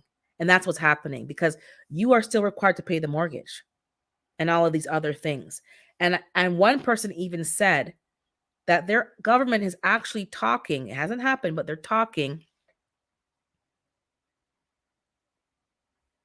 Oh, government housing. Yeah, exactly. Exactly. Because they know the rule, because they don't play. Somebody mentioned, I don't know if anybody else who's in Ontario heard this or hearing rumblings. Somebody said that they're looking at people who are senior citizens. And what they're saying now is most people at a certain age, either become an empty nester or whatever, and then you have all these extra rooms. And as far as the government is concerned, that house is not being used to its maximum potential now, and are talking about some kind of tax or some kind of something. I don't know what they're doing, but they are really, like, when they talk about you'll own nothing and be happy, these are some of the ways. It's not just like, the powers, like the world domination powers. It's your local municipal government that's doing things and just sucking you dry. If you're like, my parents have a house, we all lived there, we've all grown out and we moved out. So they have to go into senior housing because now they have empty, like, no. That's their nest egg. And when they pass on, it's either you sell it and your kids inherit that or whatever you worked up for your estate planning. That's a legacy you're leaving behind. No. They don't even want that now.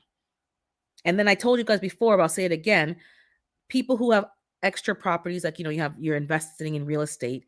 If you have vacant properties, they're charging you $20,000 tax, vacancy tax, because there's a shortage of available housing. But what they have not addressed is that they're not protecting landlords. So a lot of people have tenants that are not paying, but you still have to pay your mortgage. And the interest rates, as you guys all know, are through the roof. So you're paying for someone to live in your home for free. Like, you're not protecting. And I know tenants need protecting because there's been some bad landlords in time past, but they need to start to address what's happening now. Somebody in the group also mentioned, she's a smart girl. You got to talk to the people who are quiet, not the loud people. The people who are quiet and observe, those are the people you need to talk to. She sat next to me and she mentioned to the whole group, she's infiltrated some Facebook groups pretending to be a tenant. Good idea. Never thought about that, because you gotta know what your enemy's doing. So she infiltrated several groups on Facebook of tenants. And what she said is that they have Zoom meetings and they have webinars showing and teaching people what and how to do to abuse the system. This is what people are doing. So if they're doing all that to screw over landlords, and then the government's not doing anything to protect and make it more fair, like if you haven't paid your rent, there's no delay with eviction. Like, fast track the eviction. Don't have us waiting for a year to get a date with the landlord tenant board to work through the process. Until you get a date, they're still living there. One person even put on in the Facebook group, a landlord group, they spray painted on the garage door, pay your rent and get a job. So people were like, why would they vandalize their own house? What the hell do you care? They ain't getting no rent. That house is probably going to be in shambles when they get it back anyway. So a can of paint on a garage door ain't no big deal. They can get the garage door repainted. But they want to bring some shame to the person. Exactly. So the whole street can see, pay your rent and get a job, because they're not paying their rent. And this is what it's coming to landlords. You have to kind of be a bit gangster in dealing with people, because the legal system is not your friend. I think one person, I think it was Detroit or somewhere, moved in with the people them. He moved in, not paying the rent. People were squatting and carrying on. The man put on his robe and slippers and something, and he gonna move in there with them. Because you ain't living in here in my house that I have to pay for, and I can't come. And then trying to call the police on the home. You can't call the police on the homeowner. Well, you can't tell me not to be in here. I'm in my own house. You have to get a bit radical. One person I know got some mice from the mice store, because you can buy mice if you have a quote unquote snake. There's a way you can buy a lot of mice. Read between the lines. And then go put the mice in the place and make the mice and breed up the place, and the people and run out of the place, finally move out.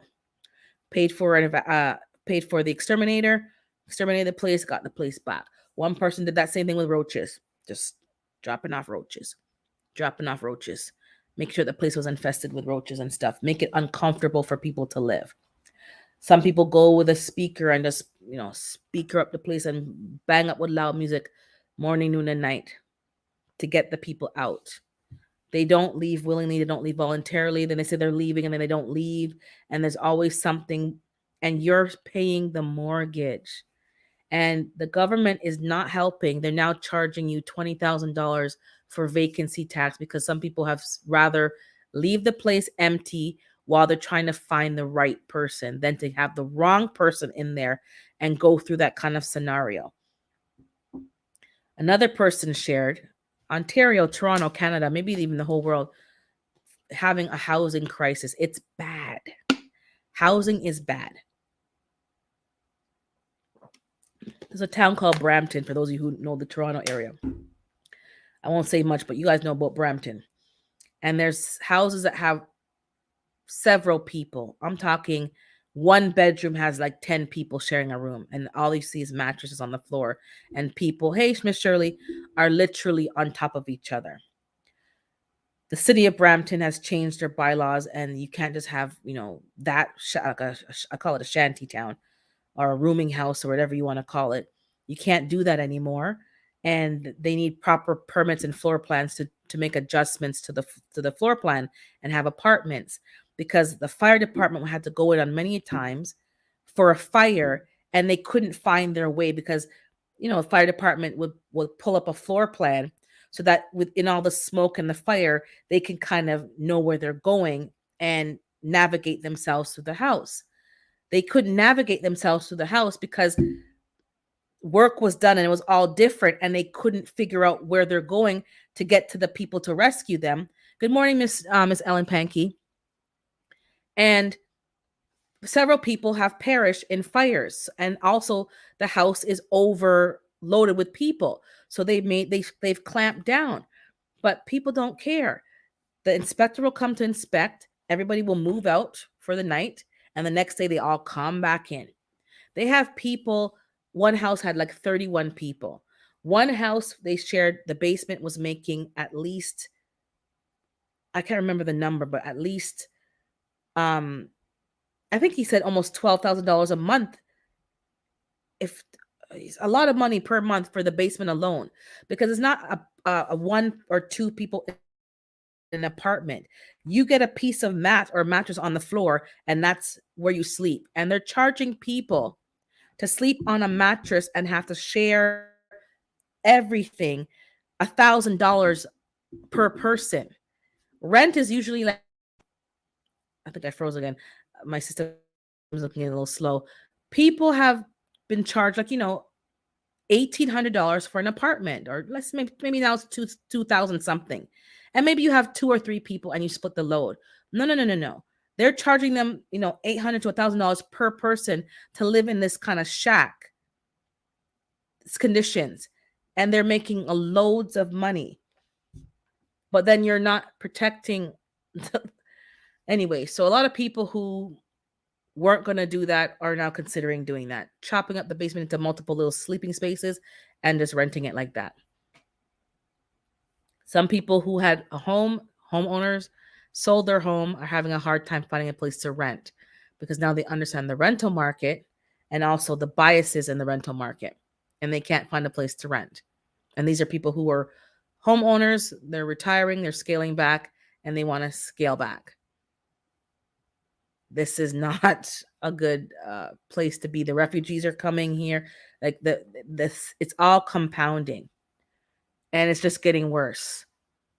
Doing gas service, my husband has seen many people living in basements with nothing but blankets and wall. Yep. Yep. The housing crisis is bad, and you may not be hearing about it, but it's bad. It's a problem. And what I think is going to happen, I don't know for sure, but what I think is going to happen is people are getting fed up investing in real estate to kind of build wealth and to leave something for their children, and then all these extra taxes and fees, and they're not protecting the landlord and making it fair. So what I think is going to happen is people are moving offshore. I know people in my group were Jamaicans. A lot of us are looking for a house in Jamaica because no one's going back to their family house and their family neighborhood. Most people are going back to a gated community. We're not going back just to the regular schmegular. I could go back because I could fit in, and I have my firearm license. Like I said, I was gonna get from before, because if I'm going to JA, I'm gonna have a firearm. That was always on my. And people were laughing like, yeah, police in Jamaica are not your friend. They're more corrupt than the gunman them and the drug lords in Jamaica. So people need to understand. And sometimes the gatekeeper ain't your friend either. So, and then people are talking about Belize, and I even heard funny African. I heard people talking about Tanzania. They're talking because some people are going on vacation in Africa and seeing what's going on over there, and they're talking about even Africa. It's not everybody, but some people are interested, because why bother stay over here and how it works over here, and they're trying to keep you poor when there's other countries that are welcoming to foreign nationals. Tax rates are much less. You can own a property pretty quickly. Even some countries allow you to get a mortgage fairly quickly, even though you don't live there, with just some job letters from here. There's a lot of more opportunities out there. So why are we fighting to stay in a country what doesn't protect and make it fair? And people, so what I think is going to happen is that there's going to be a lot of houses that are just, no one's going to be purchasing new houses.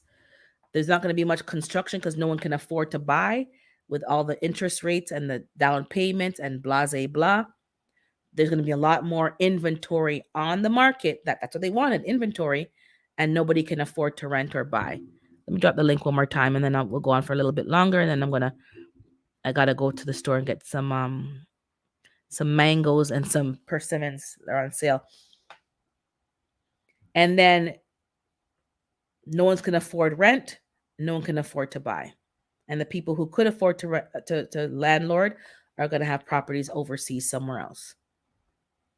That's what's going to end up happening, because the way how it's going now, it don't make no sense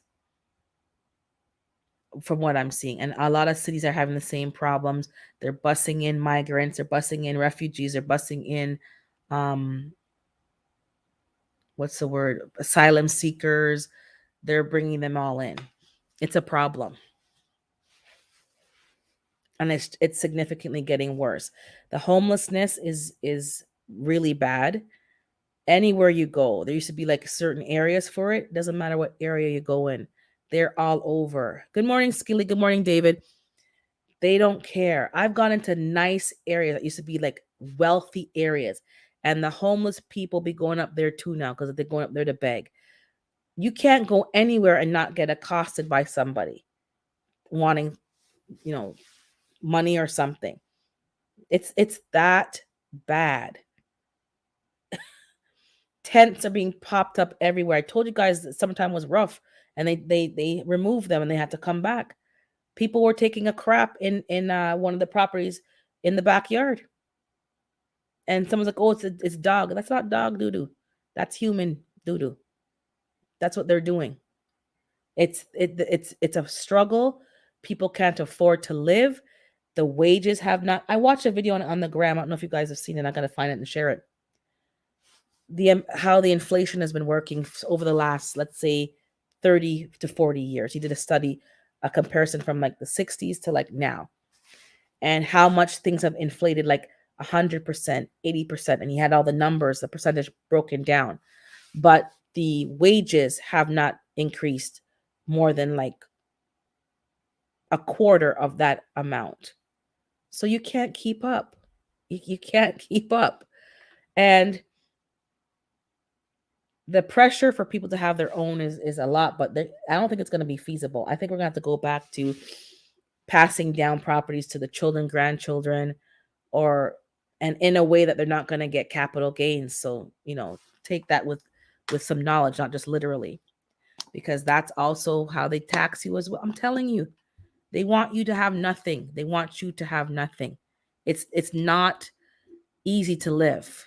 And for those of you who are doing it, make plans for your children and your grandchildren, because they're making it increasingly difficult for them to even just have the basics of life. So if someone wants to come up, you can come up. Otherwise, I'll start to wind it down. Those who don't know, you can type #urban to drop your link in the chat. I do have it set to subscriber mode only, just to keep out the trolls and negative people, because sometimes they be all over the place causing trouble. What else? And I think that's about it. Yeah. So just keep your head on swivel. For those who missed the story, you can rewind to the beginning with these tradespeople that you're hiring or whatever, and watch your seniors, because this is an example of elder abuse as well, because how they're treating elders and trying to pressure them into getting more money. And the guy did get a bit more money, but I would have took out the $100 that I gave him as an advance and took it out. And even with that, the man was carrying on wicked. So you have to be careful, because you don't know who's gonna just want to fight and punt. My dad's in his 80s. He ain't down for no fighting. He's a slim dude. He can't manage all that. So you need to watch your seniors. I know My dad's an old school dude. He's an old school kind of man. Like, let a man handle certain things. But you can't do that. You're better off letting your daughters do certain things. I can't fight a man, but I can take an axe and a bat and a cutlass, allegedly, and I can do some work with that. But you need to tell us, because that's part of how we can protect him from being taken advantage of. It's dangerous in these streets. Everybody's just angry and full of rage. I think it's definitely the food. It's definitely the food and in the atmosphere. People are not acting right. So just be mindful of who you're allowing to bring around and work on, like, your parents' property and be on their property and see what they have. Like, people just get ideas and think that you're rich. Seniors are not all rich. They're on a fixed income, they're on a pension. They don't have any extra, and they're maintaining their house to keep the value up so that, you know, if it has to be sold and so forth, it has a good value. But don't even him, my dad driving with the man to go pick up stuff. Like, even that, I'm gonna have to talk to him about that, because they're in your personal space. They're seeing what kind of car you drive. They're making assumptions on what you have, and it can be very dangerous. So we're gonna be keeping our head on swivel. And they have cameras at their house, so I'm not concerned about that. We made sure we installed those over there because people aren't right and the neighbors are gone. So it's just, we need all eyes. But over here, when the man came here, he crossed the line. He definitely crossed the line. He took it too far, and he made another enemy, because I don't forget things like that.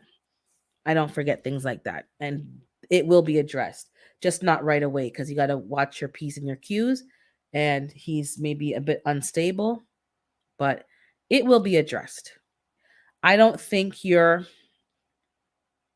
I don't think it's in your best interest to let people keep getting away with bad behavior.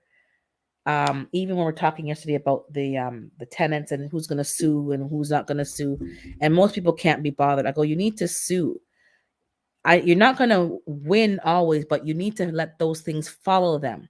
It needs to be on their credit. You need to you need to do something so that when the next person wants to rent to them, something is going to come up that's going to be a bad tarnish that will prevent the next person from getting burned. And that's the problem. Nobody wants to do anything. They can't be bothered. And then somebody else is going to get burned because no one's talking about it.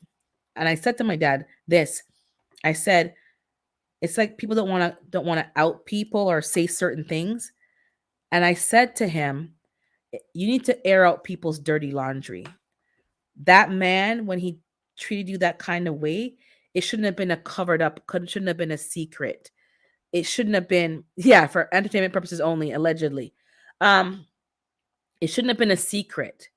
And that's part of the culture. It's like, forget it, let it go, and then you don't talk about it, and nobody knows so that they can be forewarned about what happened. I said, you need to air out. If somebody did that dirt, you need to air out the dirt and don't cover up for people. Because if he had told us earlier, because as soon as I heard, I called my sister, and that was it. And we're like, blase blah, okay, cool. And we pieced it together, but nobody had the full facts because he wasn't sharing with us. No, no, no, no, no, no. To the point that the man couldn't even eat his dinner. I was upset about. No, no, no, no, no, no, no. We cannot. I'm not saying go and put yourself in danger. I'm not saying any of that. So here, you apply wisdom, but we can't keep letting people get away with stuff, because all they're going to do is find somebody else and then somebody else, and no one's addressing or calling the person out or exposing the person. I'm not saying to go fight people, but he should have he exposed it to the man that referred him, and that man said that wasn't right what he did, and he called him out to his face, and the man got even more mad because he's like, you shouldn't have done that. You agreed on a price, and that was the price, and the man paid you even extra, and you're being you have to call people out. You have to expose people. Don't let people do their dirt and then go on to the next victim. We can't keep doing that. So at some point in time, that man will be addressed. He made a big mistake coming over here and being and disrespecting and trespassing on my property. He made a grave mistake, and that's will be addressed, most definitely, because you don't treat customers like that. You don't treat people like that. That's not how you're supposed to move. And I know that there's always conflict with people, but I can't even pull up an example where I have done that to somebody. I've told off people. I tell people off all the time. But there's a level of respect for people's personal space, personal property. I keep it on the actual issue. I don't make false accusations. It's always, factual and comes with examples. This man just went, he broke a lot of rules in one instance, and he should have never found his way over to my property. That should have been cut off from before. And that's where sometimes seniors don't make the best decision, because they always want to give people the benefit of the doubt. And that's how he is. I don't give people no benefit of no doubt. You don't deserve that right. It was petty and unlawful. Yeah, it was very petty.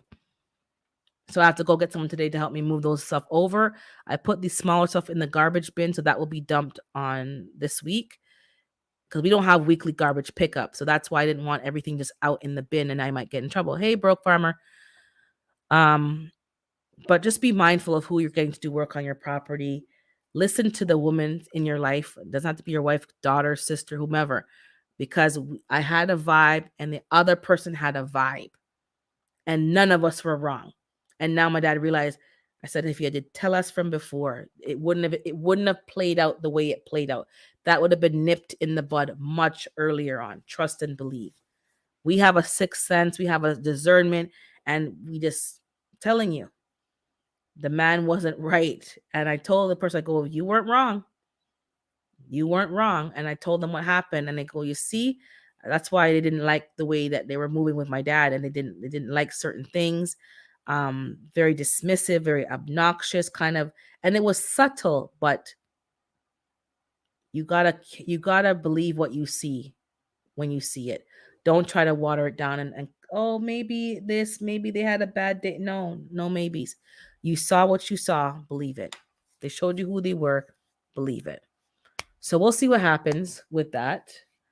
But yeah, I'm just gonna keep my head on swivel, because now he's making me feel uneasy because the person came on my property when I wasn't here. So now I'm still having that uneasy feeling. Everything at the back is now locked. I didn't always lock everything. Sometimes my family came over to do stuff, but everything's going to be locked. The shed is now locked. The upper shed is locked. I have a lawnmower and stuff, but everything's locked. The chicken coop is going to be locked, and the run is going to be locked. Everything will be locked. My family will have a key. If they need to come by, like they always do, and do certain things, they have a key for all the stuff in the backyard. But everything from now on is going to be locked. I'm not leaving anything, even the poor chickens are going to be locked up. They're not going to be left to go,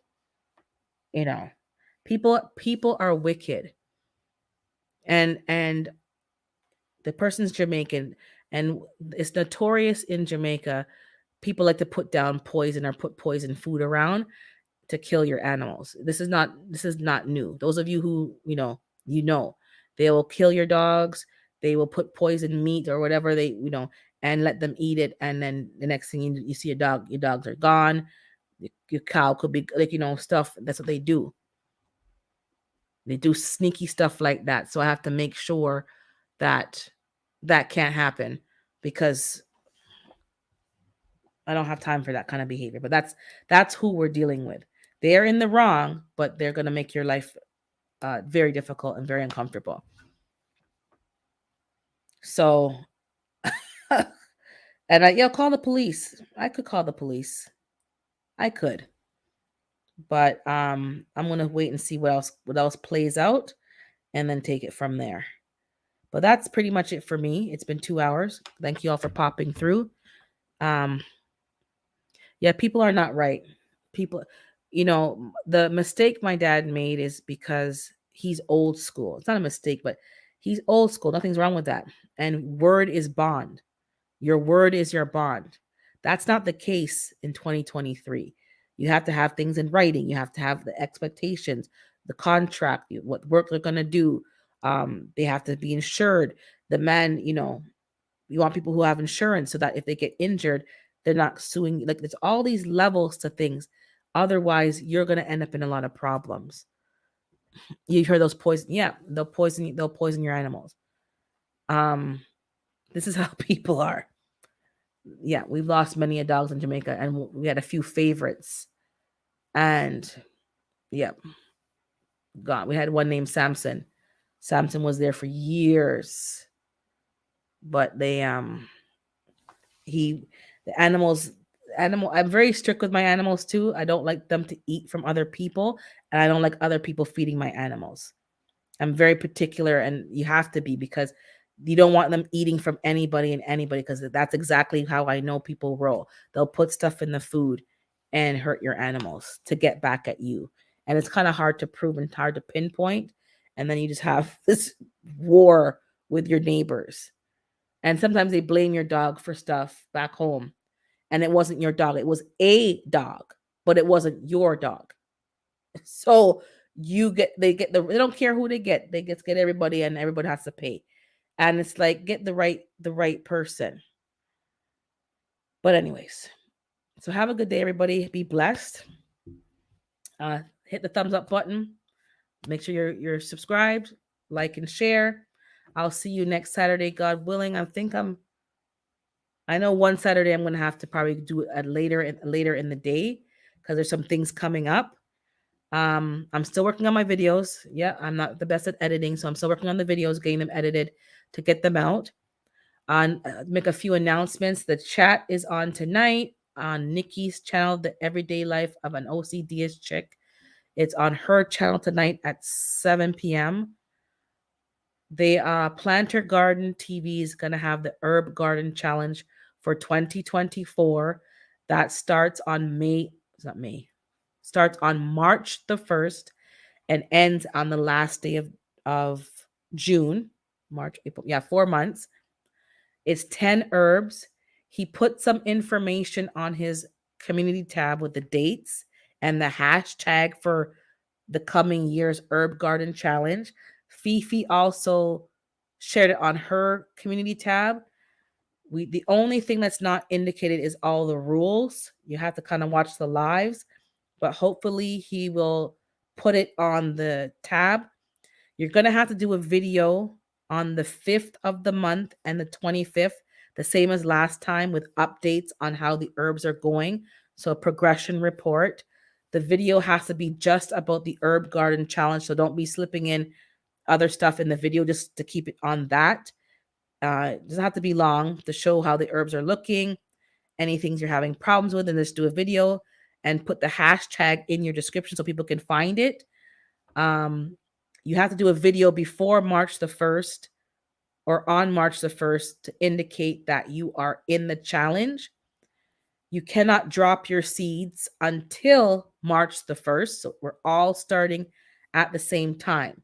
So you can probably do a video before March the 1st to say, I'm in the challenge, and you need to list what herbs you're going to be growing, 10 herbs. And then on March the 1st, you will do a video, I guess, showing yourself dropping the seeds. So it's all documented. And that's pretty much it. So it's going to be that's a very intense, challenge. So it's going to take you time. So spend your time now picking your 10 herbs. Decide if you're doing hydroponics or in the soil, because last year hydroponics was rough with the herbs. Um, and get that sorted out from now over the holiday season, so that you can come with a bang on March the 1st. Those of you who haven't done it last year, join in. You don't have to win. It's a challenge for yourself to expand your growing and learn to grow in different conditions, like start your seeds indoors, in soil, hydroponics, do the milk jug method, all that kind of stuff. Like, just expand your options. Also, what's another announcement? Was another oh, I think GT Junior and Mike's Chaotic will be doing the winter indoor grow, so WIG 2023. I guess it's 2023. Will start. I think they start in the fall. I can't remember, but check out for that. Again, that's going to be indoor growing. I think that one's more focused on hydroponics, if I'm not mistaken, because that's what they do. So that's more hydroponic oriented. The herb is whatever you want to do. So get that sorted out. what else is there? You'll see me in the lives, the same usual lives I always announce this week. And I think that's it. Yeah, that's pretty much it for the announcements. I can't remember all of them, but those are the announcements. So get yourself prepared, get your gardens, ready to go for the cleanup for those in the cold climate. There's going to be some meetups. I think people are announcing some meetups for the 2024, but I'll announce them when they're actually announced and with proper information that I can forward it on. And that's pretty much it. So have a great day. I'll see you tonight in the chat, of the chat. And while I'm running around in the streets doing some errands. And tomorrow's my day off. I don't really go on too much tomorrow, but if Broke goes live, I'll pop into Broke Farmer in the afternoon. Check out Lion Crest. He did a name change on his channel, so go check out his updates as well. Support what he's doing now. And Gina was live last night. I gotta have to watch that replay because I had the volume down. I was in the meeting, but I was in the chat typing. But that looked hilarious as per usual. And I think that's everything. So just have a good day. Be blessed. Be well. Be careful. Keep your head on swivel. And don't let nobody, victimize you or make you feel bad. You hold your head up and stand 10 toes down. All right. Type #urban. I'll let it run for another minute and then I'm shutting it down. All right. Thank you for supporting. I appreciate it very much. Bye.